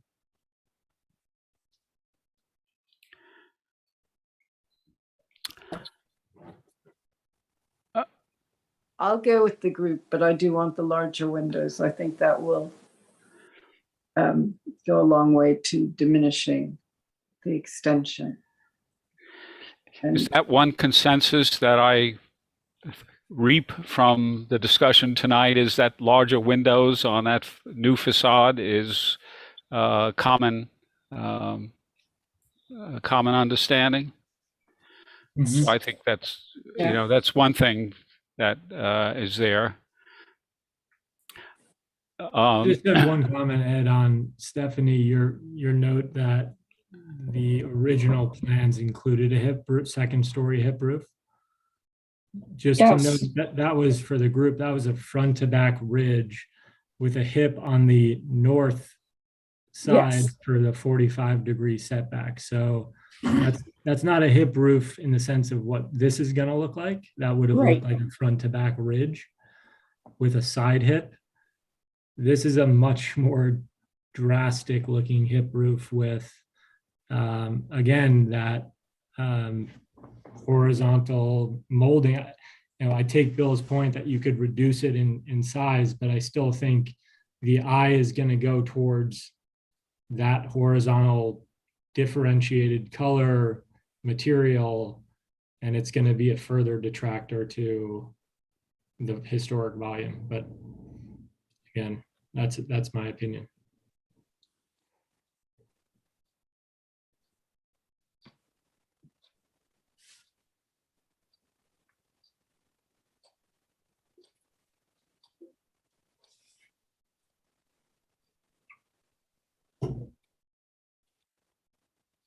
So,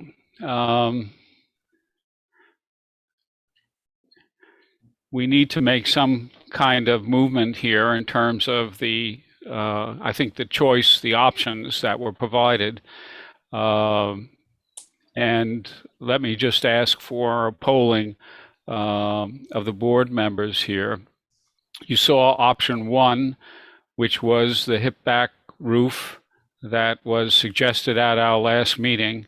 Who is willing to support that as the solution to this dilemma? Raise their hands, please. With larger windows? Well, let's just do piece by piece if we can. Okay. All right. That's the whole picture. So, well, I'm willing to go. Right. So we have, I think, a clear consensus here that the hip roof solution is the way to go. The need to provide for larger windows on the facade. Who is in favor of that as a program? So we have 4, 5, 6. Okay. All right. So 7.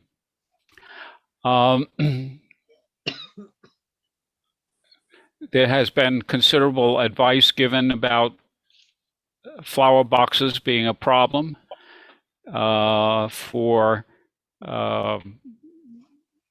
decorative or other reasons.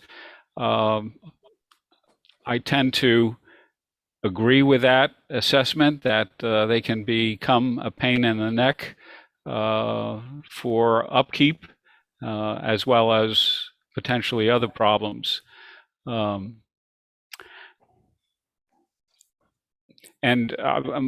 question is, seasonally, the maintenance of such objects on the facade of a house can be very demanding and should be probably taken into consideration. But that's not, I think, necessarily something we have to deal with at this time.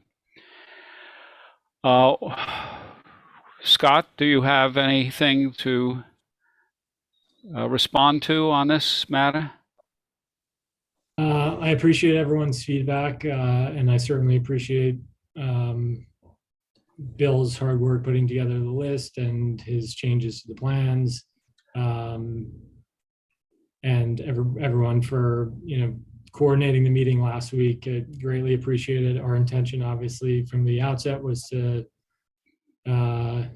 preserve and make sure that the historic volume here stands another 200 years. And, the work we've had to put into it will ensure that that happens.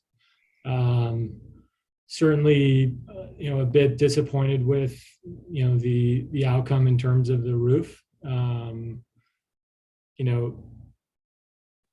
Architecturally, putting aside the fact that it's going to be a cost, and I understand that it's a situation that we're in, and if the process had unfolded differently, we could have avoided this cost. I will note that I was, to come back to why, my original presentation and why we got here was because the plans that were approved in the December 2020 meeting were plans done by a design build firm, and those would have resulted in effectively a flat roof. There were several issues to that design that was approved. We don't need to rehash all of those issues, but I certainly think the hip roof is going to be a distraction for a number of reasons. Disappointed in the outcome, and financially, it's going to be substantial cost to fix that. And again, financially going to be yet another cost to put in new windows that we've already procured and installed. So certainly a 2 for 2, not the outcome that I was hoping for, but I appreciate everyone's feedback. Well, I will note that you certainly, have been very cooperative and also helpful in informing the board members about various particulars on this project. There's no question some board members were a little bit more remote from the events that were taking place, but I certainly can testify, I think, that you've been very open in the discussion about things and very helpful in trying to help us do our duty to know as much about the issues and the problems associated with it, as well as us having to form our own base of information independently in order to reach a kind of judgment after discussing this. So I want to also just say I appreciate the energy and efficiency in your producing the kind of information that help us to get to this point.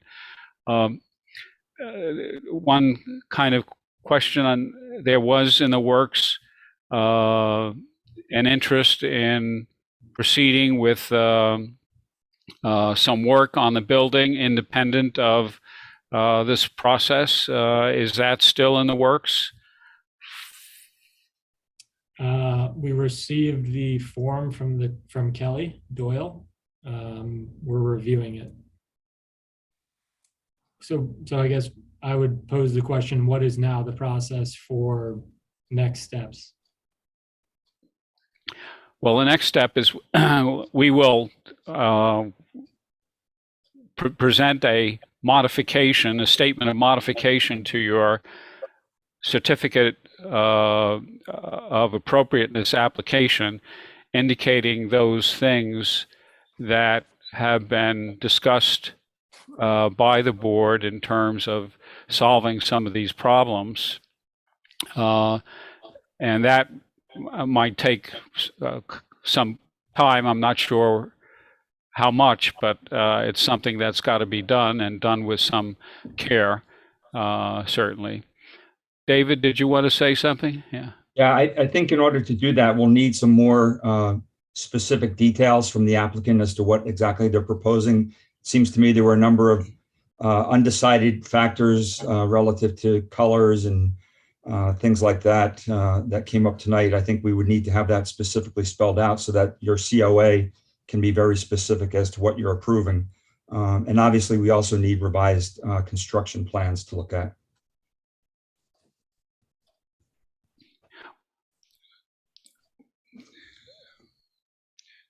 The kind of revised plans that you're asking for, that you're suggesting, David, are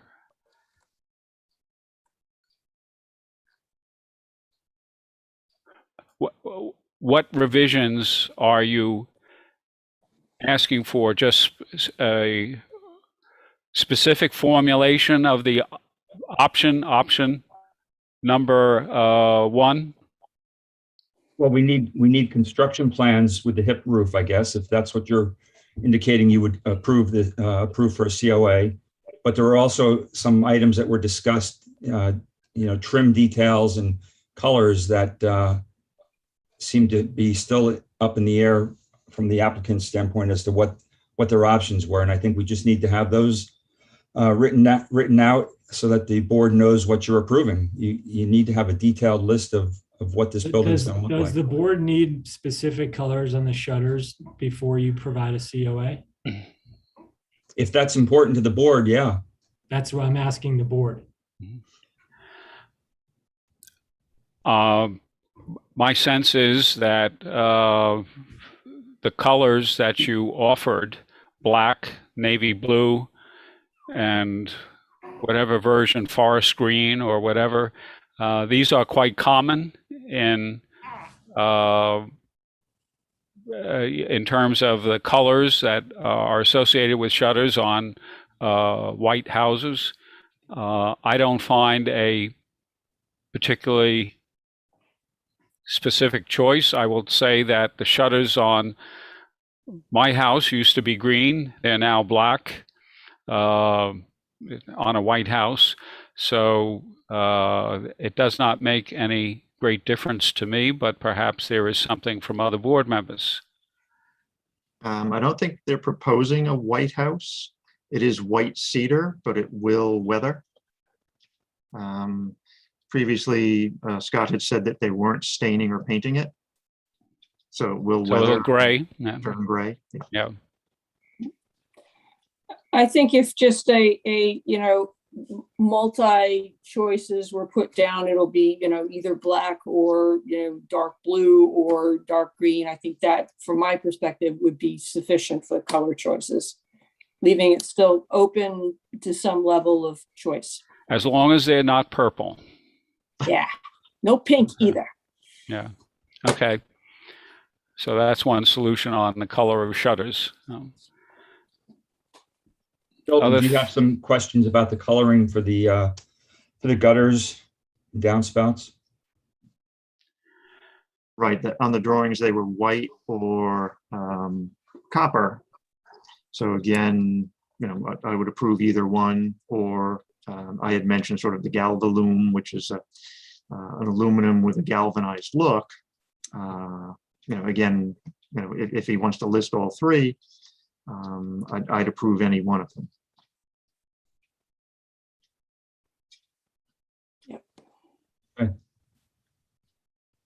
So we'll, with care, David, we'll go through what we have inventoried, and if there's a need to get some further specification, we'll have somebody like Bill authorized to be case manager, if he's willing, to make and to answer any specific open question that might come up on some of the external decorative or coloring details that are out there. Are you willing to do that, Bill? Yes. Thank you very much, Owen. Anything else to consider here at the moment? So we'll be working on trying to itemize those elements where the modification to the certificate of appropriateness application is made, and we'll be in touch, hopefully in a short period of time with the details, and we'll see if there are questions that remain and that would need to be resolved. But so I think that's where we stand at the moment. Is that agreeable, everybody? Yep. Okay. All right. Well, with that, I think we can move on to the next agenda item. And yeah, thank you for the patience on waiting for windmills to be landmarked tonight. And people who don't own them yet. Right. Yeah. So, okay. Next application is for 29 Carroll Street. And we have, I believe, Christy McLean.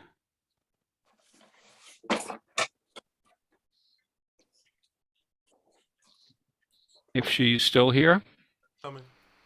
Coming in, okay.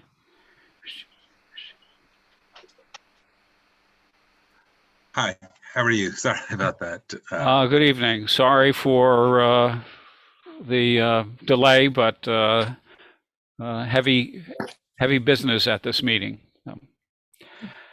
Okay, do you want to briefly describe what your application is geared to? Sure. My wife, two daughters, and I have been living in the same house for 9 years. We've outgrown it, and so we're putting an addition on, and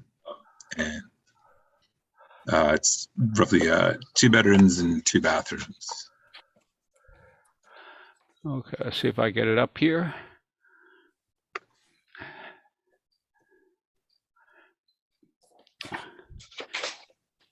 This is hopefully you all see the house. Let me go back up here. Maybe there are pictures here. Is this the house? Yeah, that's the house. Okay. And it's rather small presently, certainly. I can see that. The proposal is to put an addition on this house, and since the pictures are up front here, you also sent along an email request to demolish a garage. Is that not correct? Okay. That is the garage, yes. And this is the garage that you're requesting for demolition. Okay.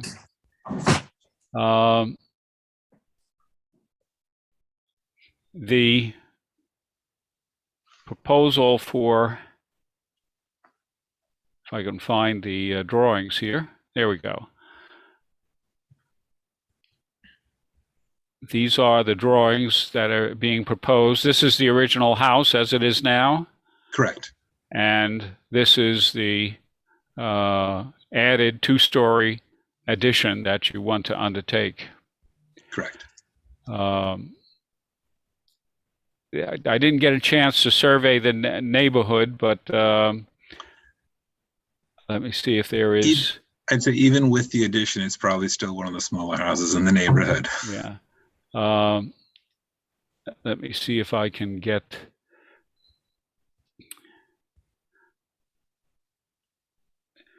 This view up here.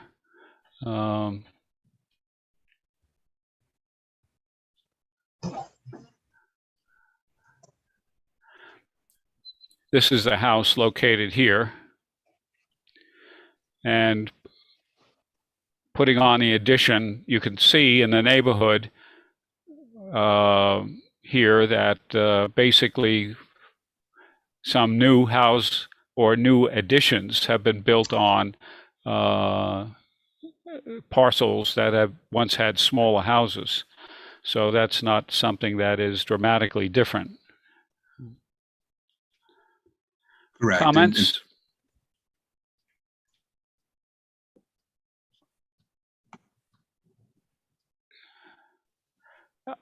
I don't myself have any comment to make on the proposal, which is to put this addition in place, as well as other renovations. It didn't seem to me to be, something that would impact any historic resources that might be in this area. And certainly there are some much larger homes in the more immediate vicinity. So I have no concerns on my mind. Other board members, do you have anything to suggest or suggest otherwise? Well, not seeing anything on the minds of others, we'll register no objection to your plans and send along a response to the building department within the next couple of days. Thank you very much. And just following up on the demo of the garage, that's okay as well? Yes, it looked like it could use a demo. If you don't demolish it, it will demolish itself. Yeah. Yes. So, Right. yes, you're okay with it. All right. Thank you so much. Right.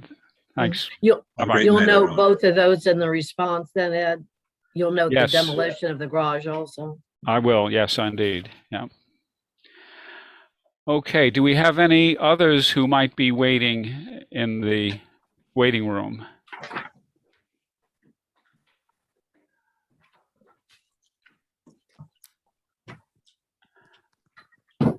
We don't see anybody. Anyone showing up? There are two people, but I see no I hands. I can't hear you, Charles.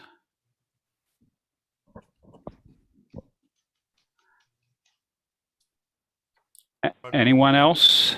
There's no hands. No hands. Okay, thank you. Okay, so we can go back to our regular order for the agenda. The demolition permit applications, 201 Jobs Lane, Bridgehampton. Proposed demolition of a early 1900s dwelling on Jobs Lane, identified as Bridgehampton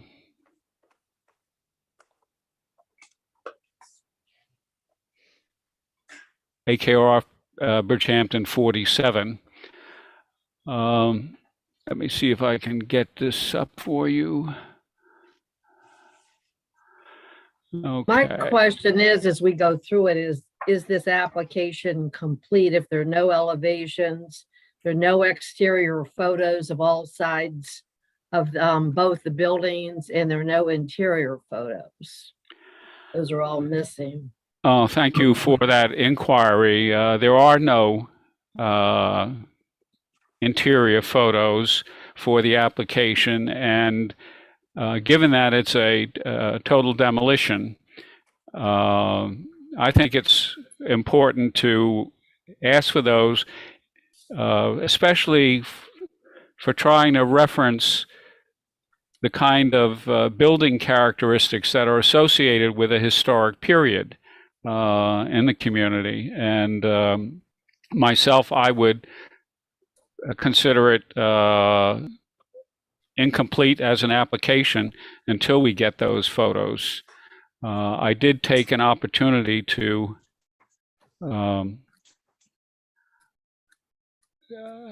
go and make some view of the situation, but it's certainly incomplete. Let me just try to show you. This is close to Mecox Bay and the ocean. This is the site of the 201 Job's Lane.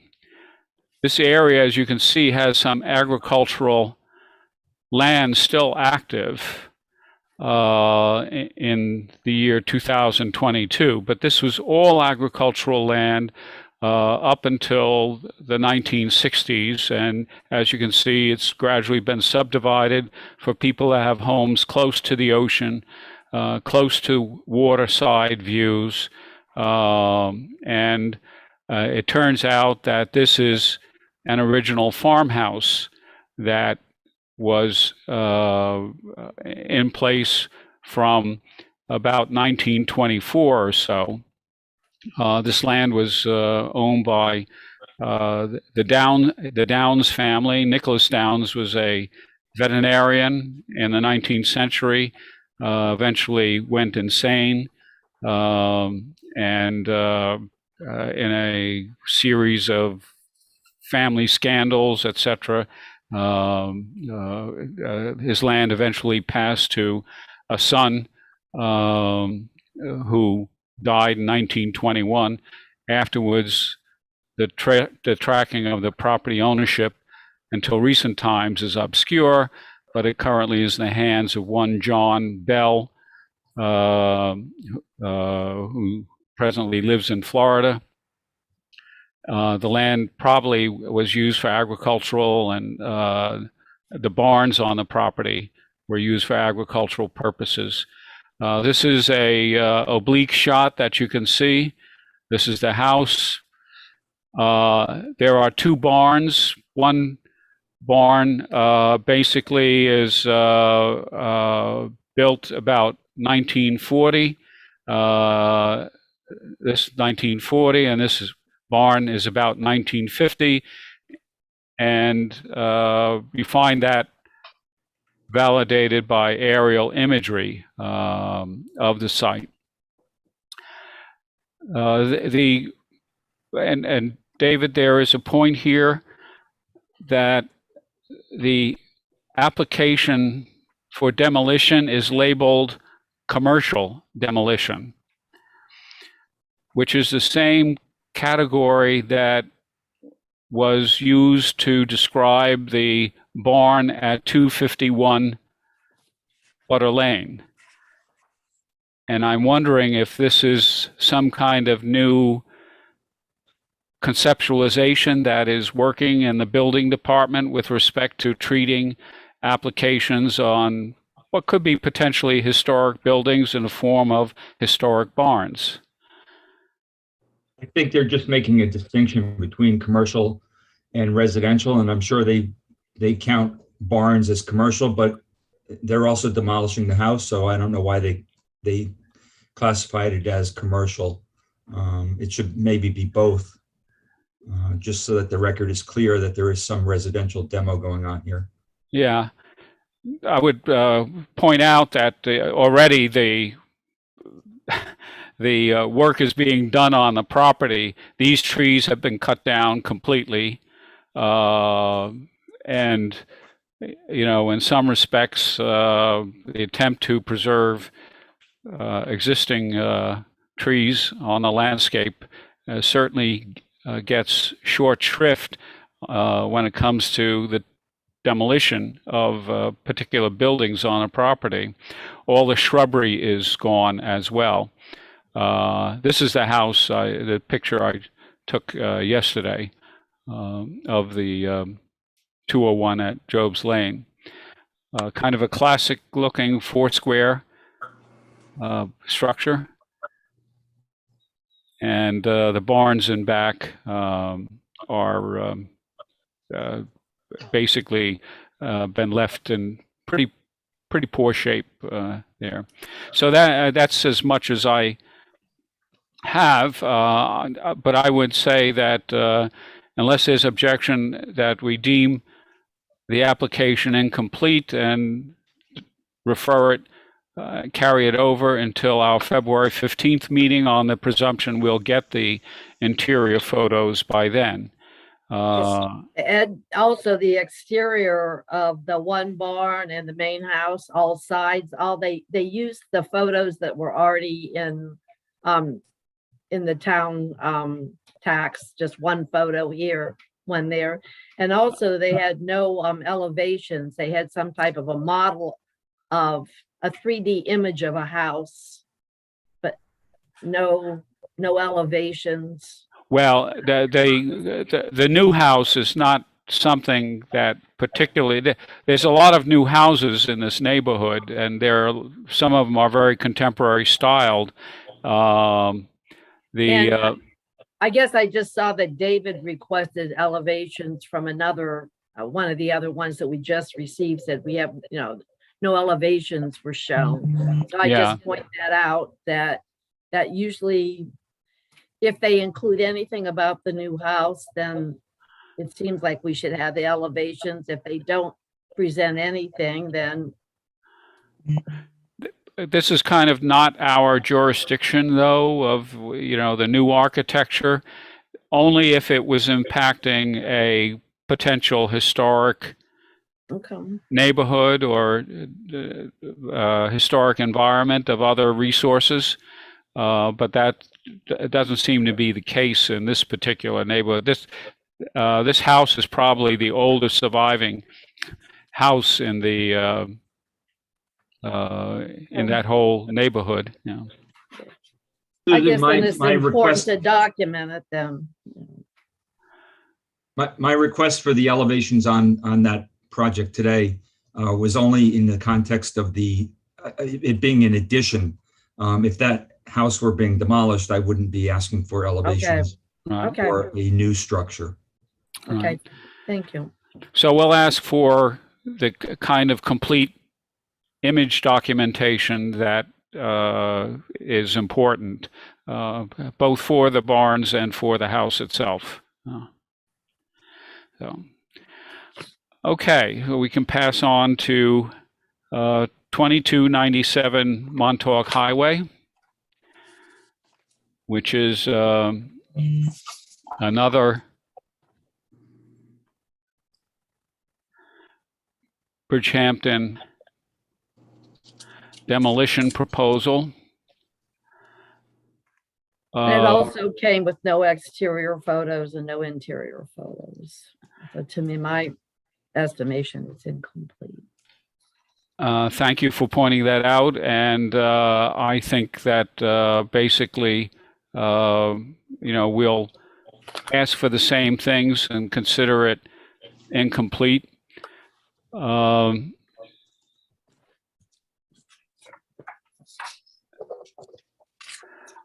Just as a lead-in, let me try to get the screen share here.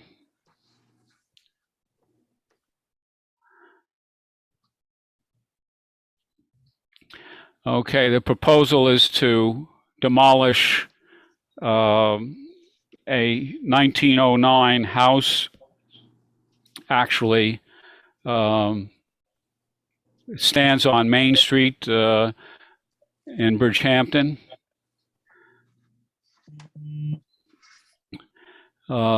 This house has had a piece of artwork outside.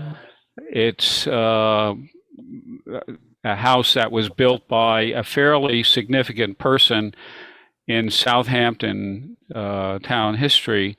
His name was Wallace Haynes Halsey.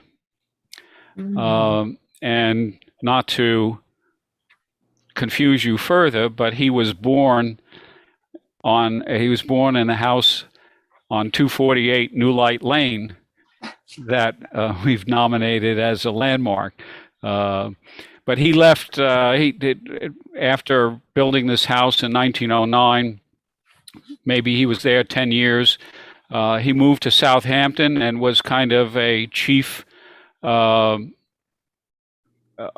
was a civil engineer engaged in surveying. He laid out the shellfish beds in the town of East Hampton, the town of Southampton. He surveyed the town trustee roads in order to give them more accurate boundary descriptions.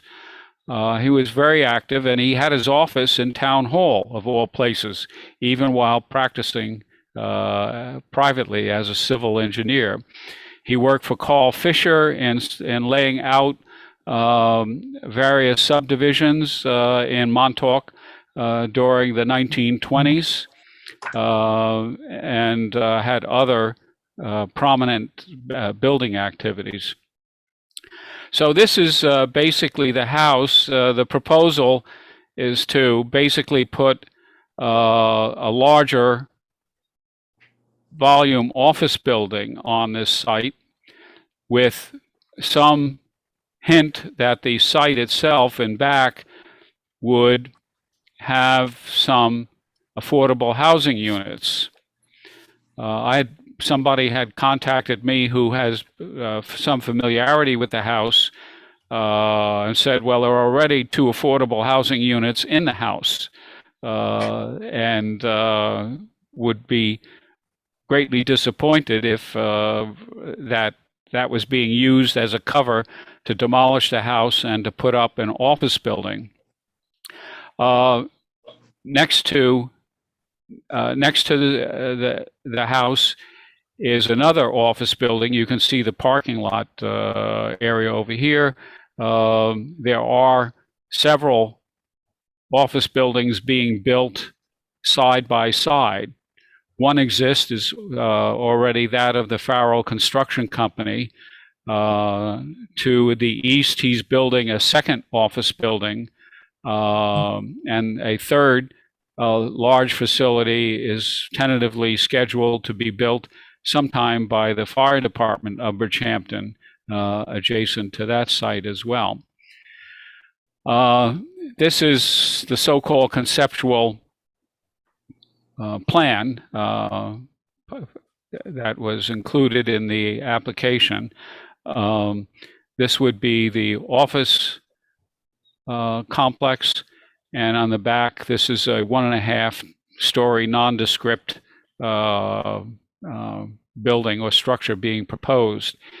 It empties out onto Church Lane, which is a residential street in Bridgehampton of fairly small cottages. So this is the facade. This is the facade that would face Montauk Highway in Bridgehampton, on Bridgehampton's Main Street. This is the depth of the building going back. The application is incomplete in terms of the documentation of images for the existing building and its interior. So I don't think, we really have to deal with it tonight. And what I would also like to indicate was that the building itself, this building was proposed and highlighted as part of the proposed historic district prepared by Julie Green for the town board and presented early last year to the town board.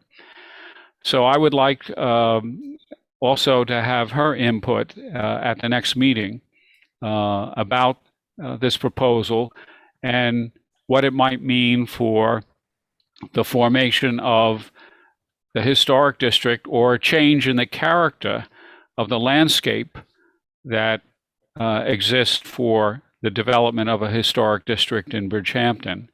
So I would suggest that that should be the route we should go. Is there any? Ed, Yes, Susan? is there another accessory building back behind there I see?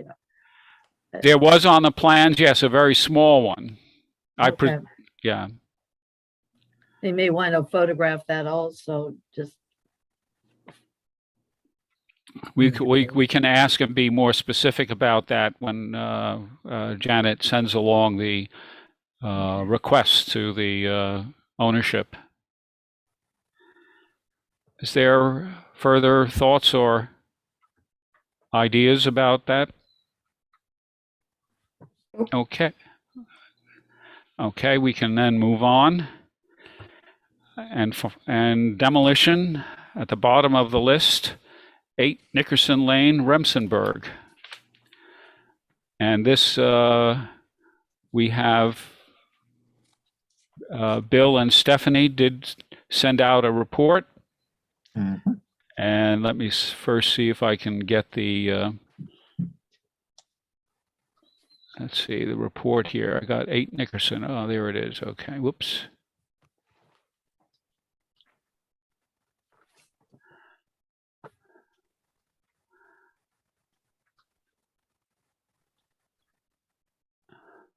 All right, and now to share.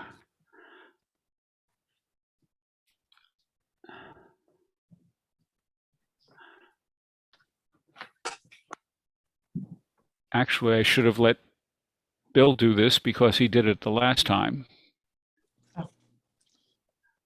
But anyway, there we go. So there's a number of structures on this property. The one that is the subject of the demolition application is the main dwelling. There's a swimming pool that will remain. There's what was once a carriage house, sort of garage on the first floor, apartment on the second floor that some time ago was converted completely to a carriage house. There's also a little studio building that's fairly new, which then has a breezeway to a garage detached from the house. And then there's a small shed. So the only things being demolished would be the house, and the shed doesn't seem to be on the new survey either.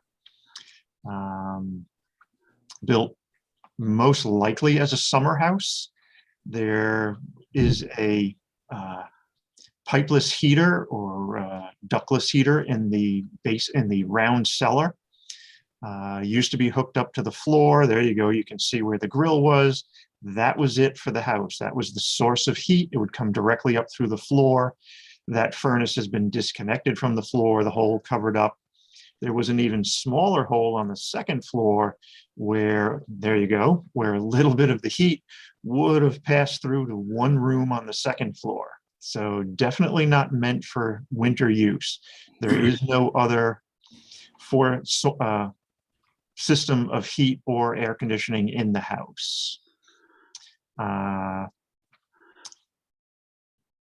This house has been purchased recently. The new owners want to demolish the house, build a much more substantial house, keeping all of the accessories, but of course demolishing the house. It does have this nice little arch over one of the bay windows. Out through the center window, you can see the creek. There is a dock out there that'll also remain, and then a nice lawn that extends from the house down to the water. A lot of the windows in the house are the original 2/2 wavy glass, sash weights with chains. There are a number of windows that are completely vinyl replacement windows. A nice door on the water side. Photo above that, you can see the damage to the porch roof or ceiling from the roof leaking. At some point, the wood roofs were taken off, plywood was added, an asphalt roof was added on top of that. Unfortunately, the day that Stephanie and I were there, the roof was completely covered with snow, so I don't really have any good shots of the condition of the roof. For some reason, this property was passed over in the AKRF and the Hamlet Heritage Report for Eastport, Spionk, Remsenburg, and West Hampton. Maybe that when they reviewed it, they didn't feel that the condition of it was good enough to include. The AYB seems to be 1894 or something. But from looking at the maps and from the affidavit that was submitted when they went for their pre-existing CO, 1909 seems to be a much more correct date. On the 1902 map, the house does not appear. No buildings appear at that time.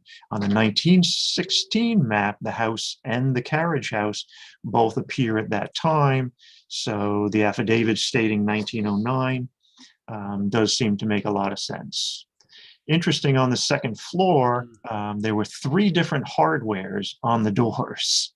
A rim lock, an old wooden handled lock, glass knob, some nice decorative hinges. So at some point it was a nice house. Unfortunately, it fell into disrepair, and the previous owners just didn't have the finances to do it. They lived in the carriage house, and although they did some work on this house, it just continued to disintegrate. There you can see on one of the ceilings, again, some of the water damage before the roof was replaced. There is no kitchen currently in the house. Neither of the bathrooms would be considered usable. There, looking up into the attic, you can see the lath with the plywood over the top of it, or actually, I think it's OSB, and then the asphalt roof was applied over that. The chimney must have leaked at some portion sometime, so they stuccoed over that, I think, in order to stop the water from coming through it. As we moved into the basement, there is a circular cellar there under a small part of the house. The rest of it is crawl space. The foundation seems to be mostly brick. A lot of the piers in the crawl spaces were also brick. There were a couple of locust posts. One of them, for whatever reason, whether the footing sank or something, the locust post had shrunk down and was no longer even supporting the girder.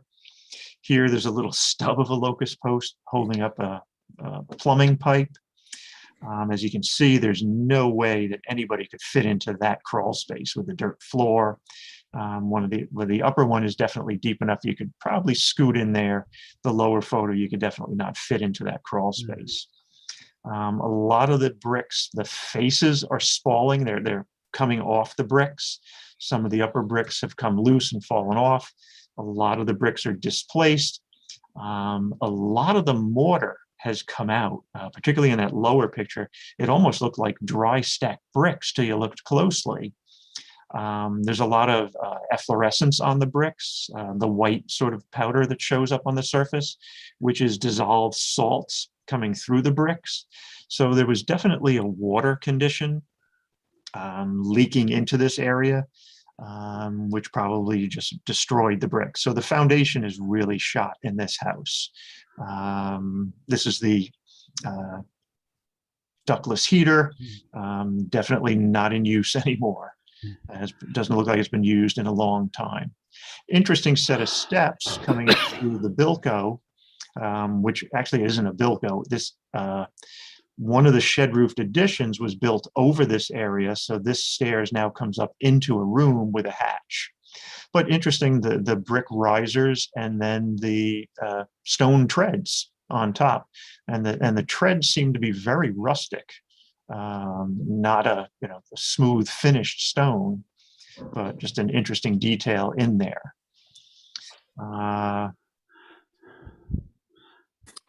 There's the shed that seems to disappear.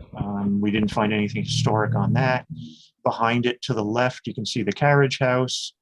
And then to the right of it is the detached garage. And they are to remain. The house will be further back than the current house due to Conservation Board regulations. Having been in the carriage house, there isn't really any historic fabric. All the doors and windows have been replaced. Additions seem to have done to it. This is the detached garage, which has a breezeway connecting it to a studio.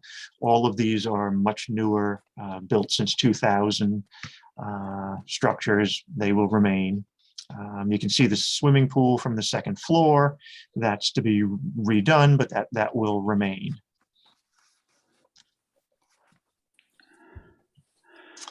Interesting that the owners were Nickersons for quite a few decades, generations.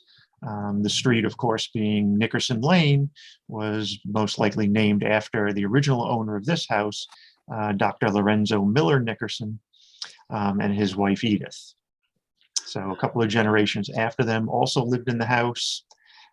Because there's no heat, we also figured there's no insulation in the house. A lot of the plaster inside is bad. The house is in pretty rough condition, but with the fact that the basement is in even worse condition, Stephanie and I both agreed that we wouldn't object to the demolition of it, but that the exterior doors, the windows, the wavy glass, a lot of the interior doors and hardware,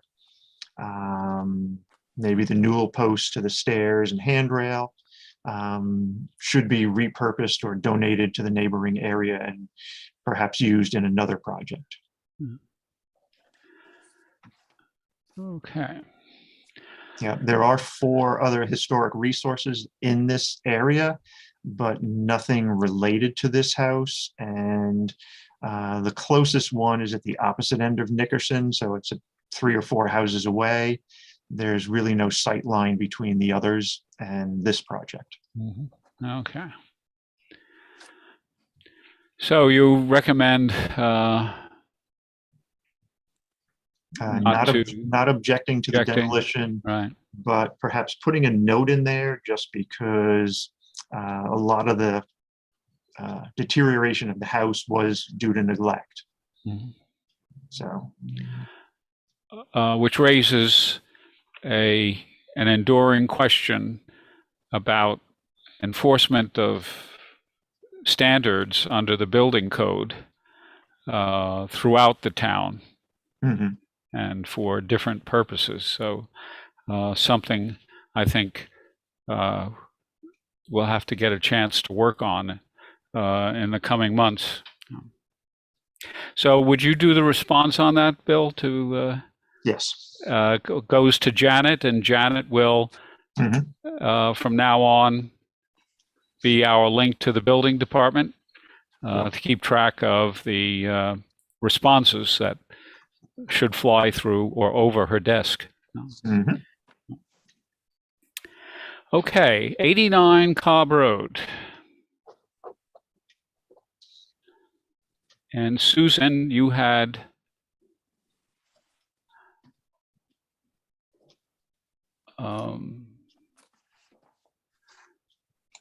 done a report.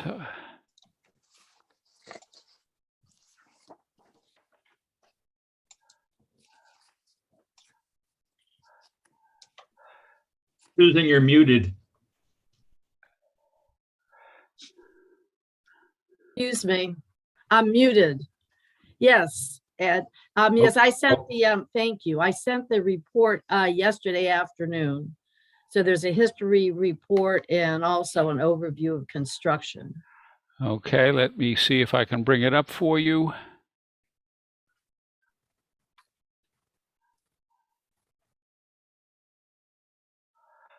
Okay, that will start, we can start there. What I did with the overview, I just did a little bit more specific thing. This house is interesting to me because I didn't know the history to it. It's a little bit down below the Ball Estate, and it was a squire's house.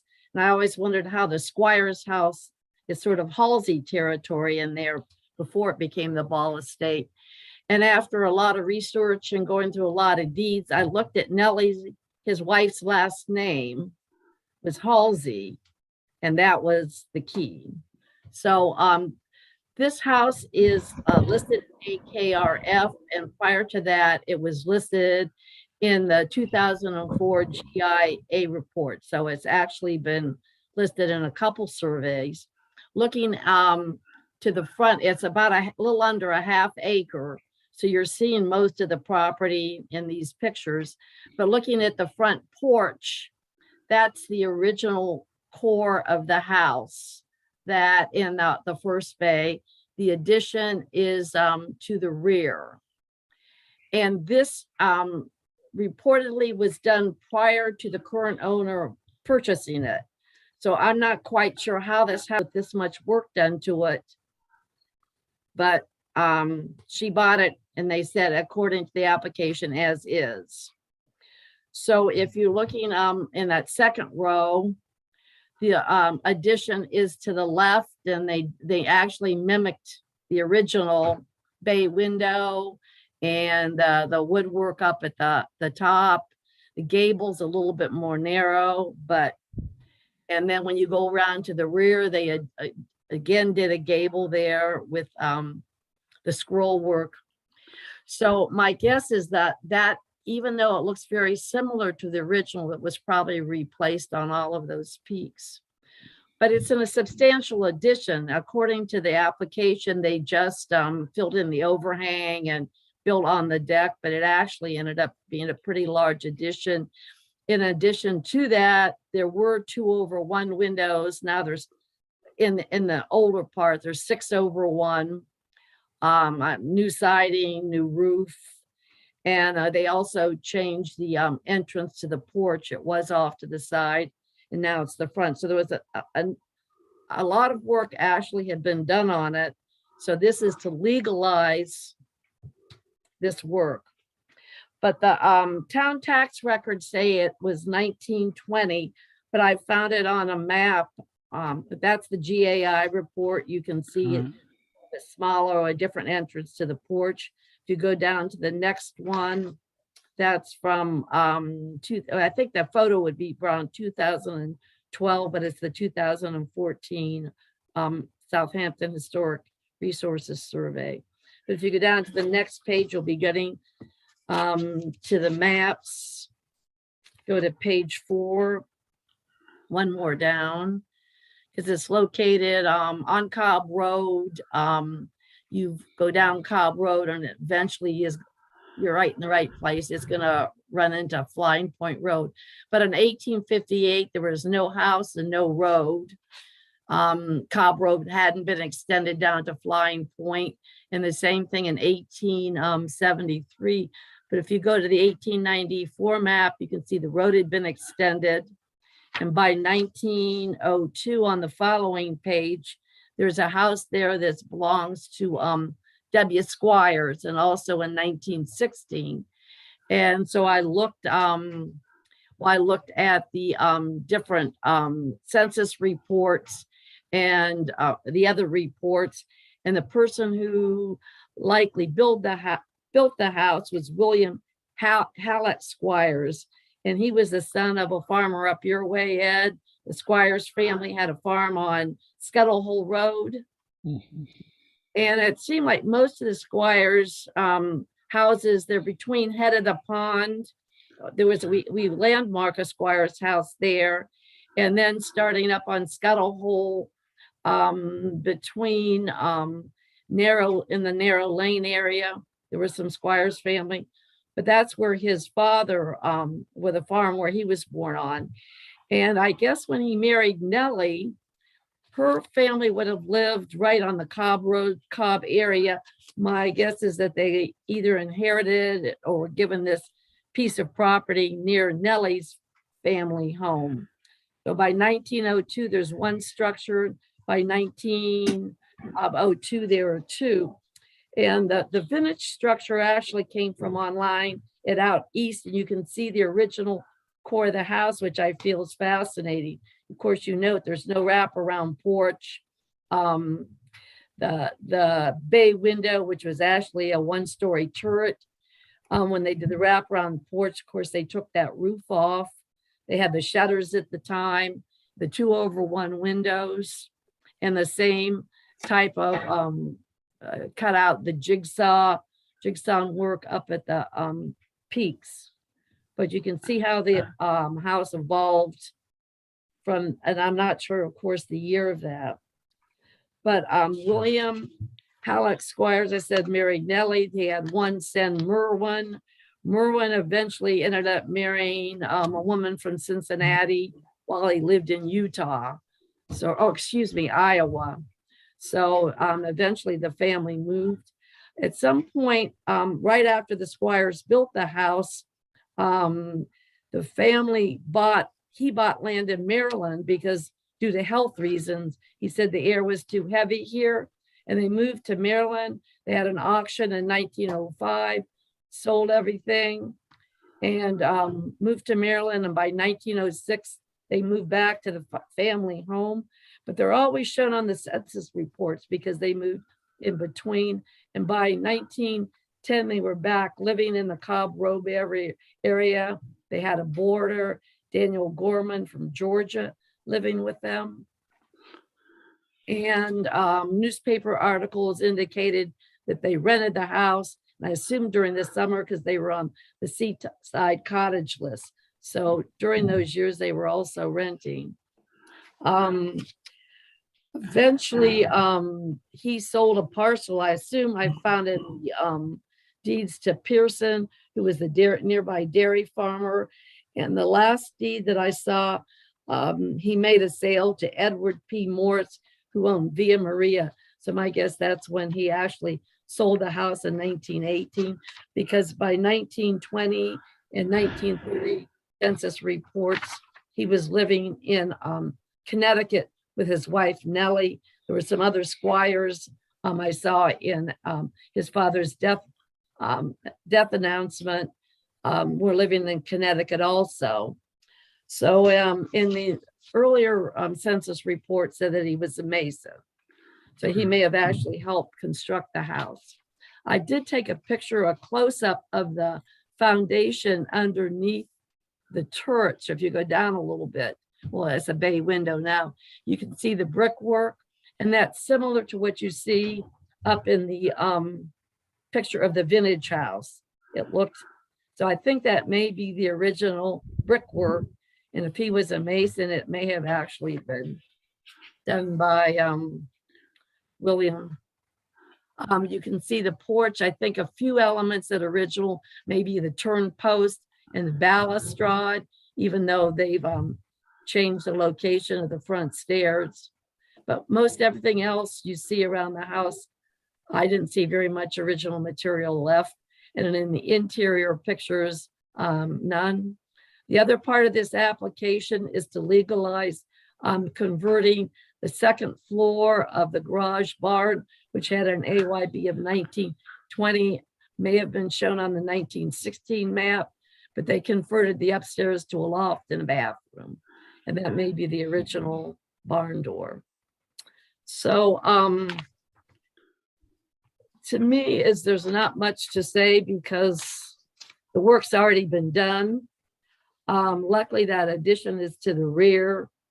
It may or may not qualify for a landmark, as a landmark in the future, but they weren't asking that. I left that as a possibility for us to discuss in case we would get this as an application again. I have no objection. Anybody has any questions? You have a caption on the report. Just let me get it back here. Legalizing renovation and construction of a rear addition on a house. Yeah. I think for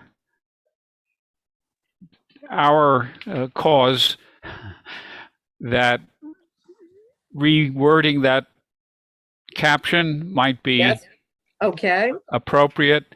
I don't want to put anybody on the spot tonight, but I'm concerned that I've never found any kind of official recognition of, quote, legalization. So as a process, so, if we can just reword that review of renovation and construction. Sure, And got it. Well, it's for work done, so I don't know how. well, I among other things, this deals with a question we referred to not too long ago, namely enforcement issues. Right? I'll just Oh. change the word and that's fine with me. Okay, thanks, Susan. That's helpful. Okay, we are approaching 3 hours. We're past 3 hours. So there's no objection on that. Would you like me to file that or did you? have any- Yes, that would be helpful, Susan, if you would do that.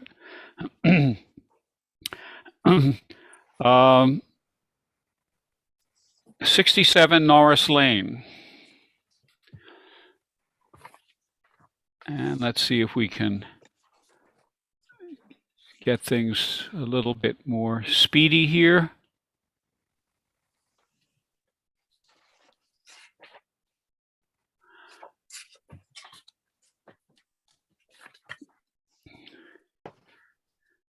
This is an application for renovation of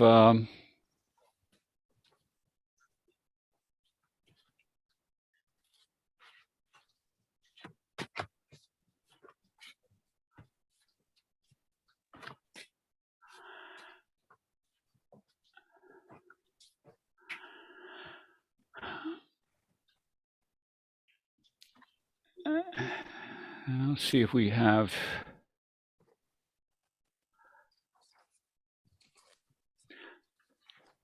They went interior and exterior renovations, but some of it is reshingling, but they want to replace some windows and doors on the house.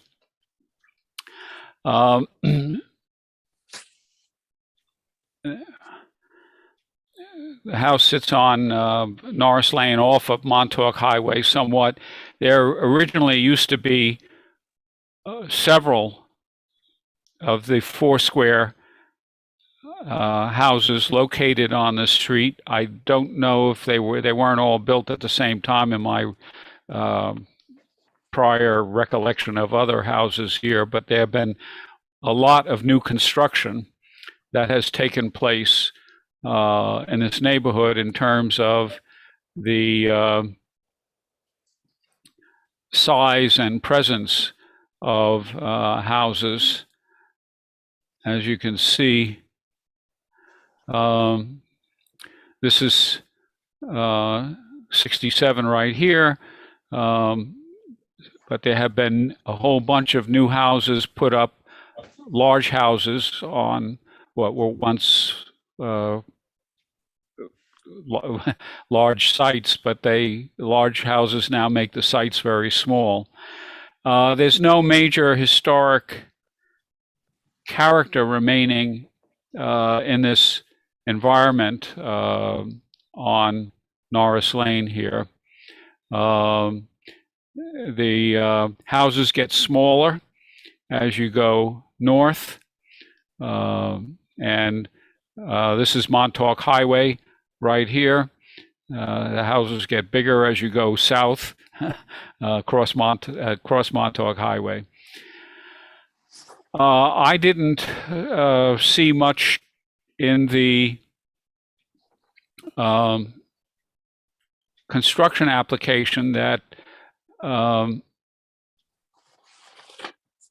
let's see, we get this. Do we see the application? It was more shifting windows, a couple windows and converting windows Okay. to a door, remove a window. Yeah, it's moving windows and replacing mostly on the back of the house. On the back of the house, yes. Right. Yeah, the east and south elevations, that was it. So the side and the back. West and north, no changes. And some of the aspects of the house have been renovated before from just observing some of the windows in the house. So I have no comments really to make about it in terms of any objection. Nope. Is there anybody else wish to add a comment? Okay, thank you. And I will make the response on that. 2803 Noyak Road, Noyak. I don't know if Jeff might have had a chance to survey the scene there. Yes, I did go by it today, and sorry I didn't get the pictures to you. I didn't quite understand what the description meant, proposed demolition prior to renovating. There's work done there. The interior of the house looks like it was gutted. Okay, let's see. They describe interior and exterior renovations according to the existing residence. It's for demolition work to the residence. Yeah. There'll be a separate application file for the finish work. It wasn't a particularly exciting example of architecture. Yeah, that's what I saw today. Skylights. Yeah. Windows are all, vinyl or whatever. The only thing that looked old was those little panels by the front door on the sides of the enclosed port entrance. You're saying the interior's already gutted? Well, the pictures came in. That was the only thing I could find today with the pictures of the interior. I guess I didn't go back far enough for this. But yeah, the interior has been gutted. I mean, it's got a great view because it's at the top of a hill and it looks out at Noyak Bay or whatever. You can see the second floor balcony, and that's why all that glass is facing that direction.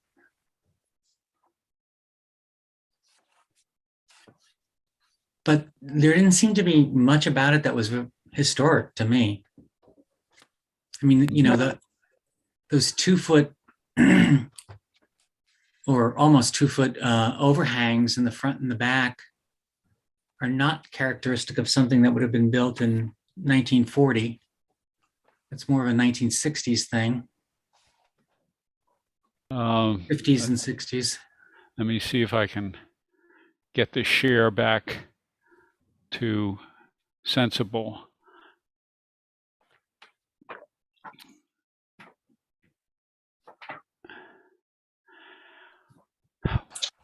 Well, I don't see anything of.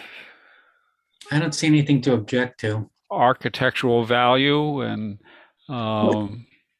it doesn't strike me that there is much to recommend anything else other than renovation and maybe even demolition.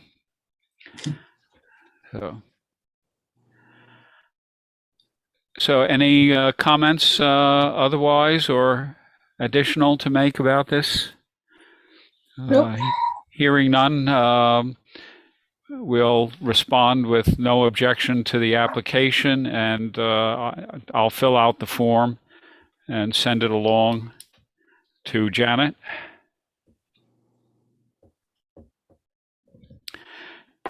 '60 Lynn Avenue, Hampton Bays.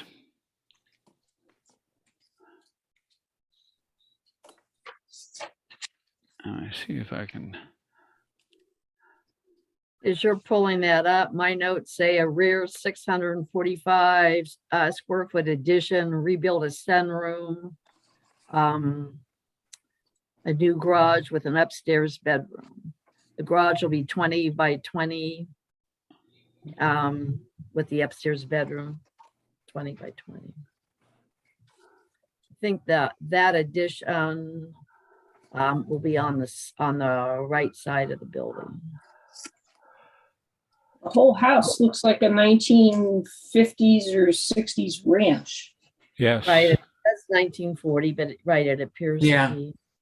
it The does. addition to the right, the others to the rear. Yeah, it's a AYB 1940 expanded footprint. Basement excavation for the expanded footprint. And the addition of an attached garage. So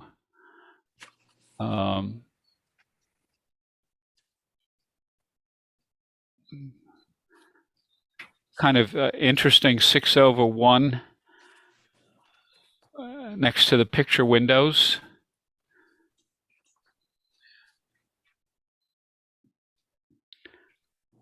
Has a bit of style to it. Mm-hmm.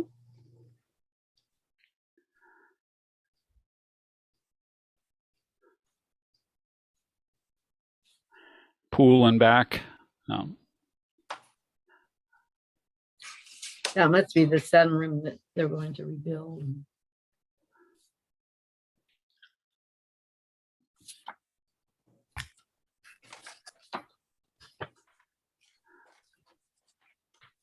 Well, the interior we're not concerned about.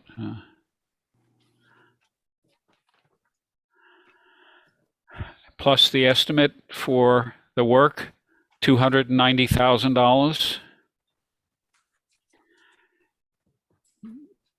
It hints of Hampton's prices. Oh, yeah. So any comments to be offered on this concerning the proposed renovations and expansion? Nope, no objection.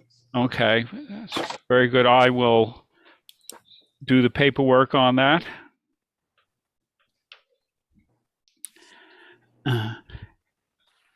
22 Lakewood Avenue. Okay, very quickly, I circulated some information about this. I'm going to say it was at least a week, if not two ago. This is a very modest cottage in the very western part of East Quogue, right next to its boundary with the village of Quogue.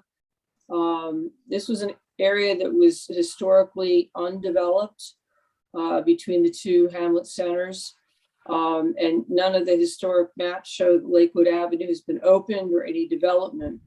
1938 aerial shows that Lakewood Avenue had been opened as an unpaved road, and the road remains unpaved to this day. What is proposed here is on the front side of the dwelling, there is an addition that will be made to the front that will make it 2 stories on the front. You're looking at the north elevation side of the house right there. And then in the back, there will be, there's sort of an L between the 2 volumes of the structure, and that will be, that interior, that L will be converted to a covered porch. And there'll be a new little outdoor porch, just a stoop really attached to the outside of this covered porch. There are no historic resources on Lakewood Avenue. It's a neighborhood of very mixed homes, some very small, probably likely original cottages like this one, and a lot of newer homes, particularly on the other side of the street, which is elevated from the adjoining creek. So I have no objection to the work that's proposed here. I don't think it's going to have any impact on the town's historic resources. I agree. I'll be happy to make the response. Thank you, Stephanie. That would be appreciated. No. 191 Bridgehampton Sag Harbor Turnpike. Proposal for a demolition. And let me see if I put together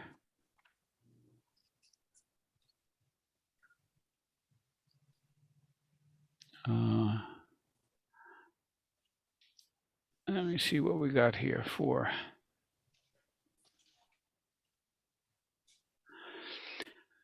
Okay, this is Sag Harbor, Bridgehampton Sag Harbor Turnpike. Let me see if I can make this image a little bit bigger. There we go. This is the structure slated for demolition, the small house here. This structure, constructed about, I think, 1990, according to... Ed, excuse me, I don't think they're going to demolish that. They're making, I think the only thing they're demolishing is way back on the far right corner. There's a shed with a trellis. I think they're renovating both of them. Well, this one is being renovated. This one, let me see from the application here, but let me see if I can pull it up first. Was the main, and they're going to make it an accessory, and the other one was the accessory, the larger one, and they're going to make it the main.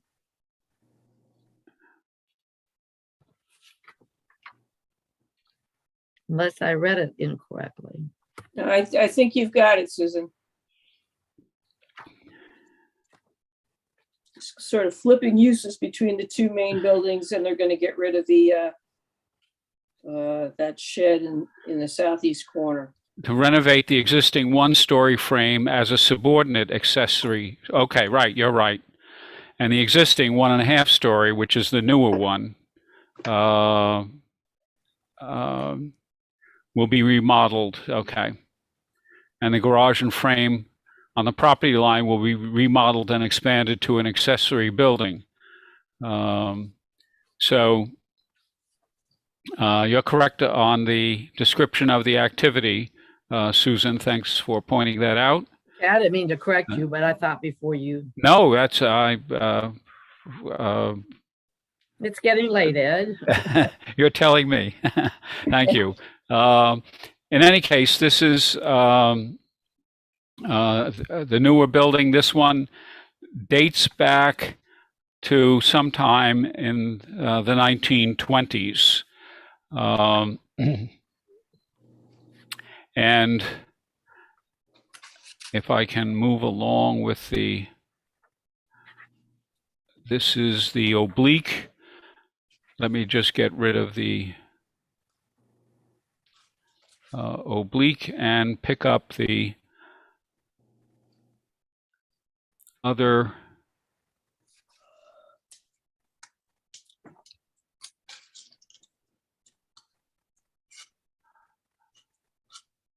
No, that doesn't help. I had some images. Let me put up the images here. So, as you pull that up, the other thing, they're going to join the garage and the shed and make it a pool house. There's another little thing. The thing that I found odd, there's a sentence that says, then we want to legalize anything else that might need done. And that confused me. But. Okay, so yes, this is the one-story building that would be made an accessory to the larger 1.5-story structure there. The application has good pictures of these, but this was the view from street level that existed. I can't.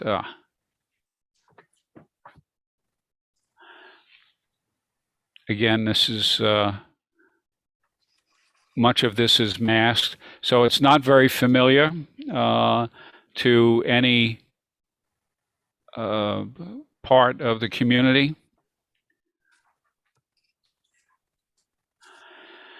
The history behind it is basically a history of an individual whose name was George Walker. He was owner of a building called the Turnpike Tavern, which was a famous, if not notorious, speakeasy type tavern in Bridgehampton for many years. Walker was, I think, born in Southampton and went into World War II, was a very well-decorated paratrooper in the European Theater of War, and had earned a Purple Heart, a Bronze Star, and other medals. Came back and went into the tavern hotel business.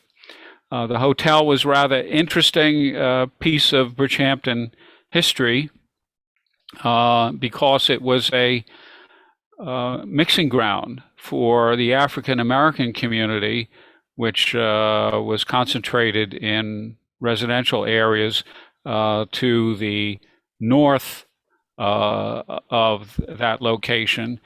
And the remnants of the Italian and Polish laboring classes of Bridgehampton, who had built many small houses.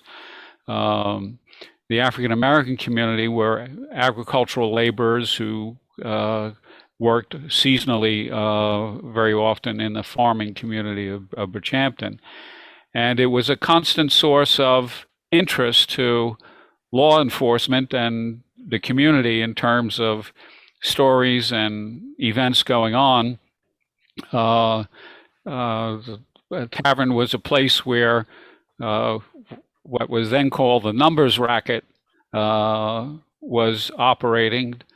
Today we call it the New York State Lottery, but then it was illegal, and Walker always found himself getting in hot water, and in some cases he thought it was because his clientele was mixed in terms of its patronage with African Americans and local members who were basically white European in character. And it was the subject of a few legal controversies during the 1960s and 1970s in Bridgehampton. But that was his house, and the property next door was the Turnpike Tavern of great fame in Southampton town, and certainly in the Bridgehampton community. Other than that little kind of historic note, I'm not sure that the architectural dimensions present in either building are of much significance. And myself, I would have no objection to what's being proposed. So. Yep. Any other thoughts or questions?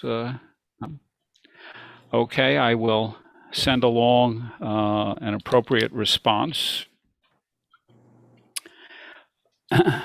So we have, and we have done 25 Carroll Street. Yep.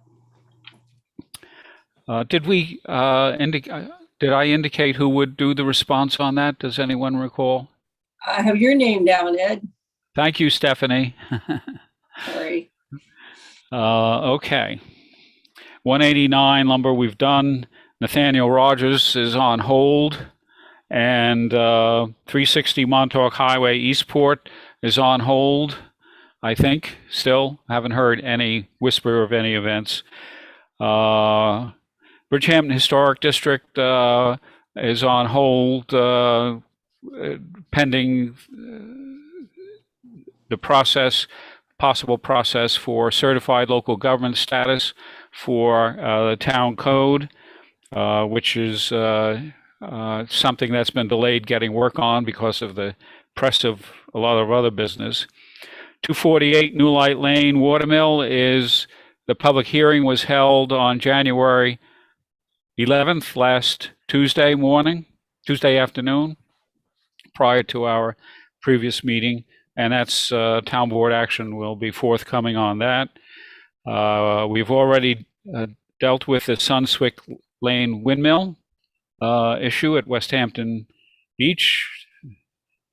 So that application is done.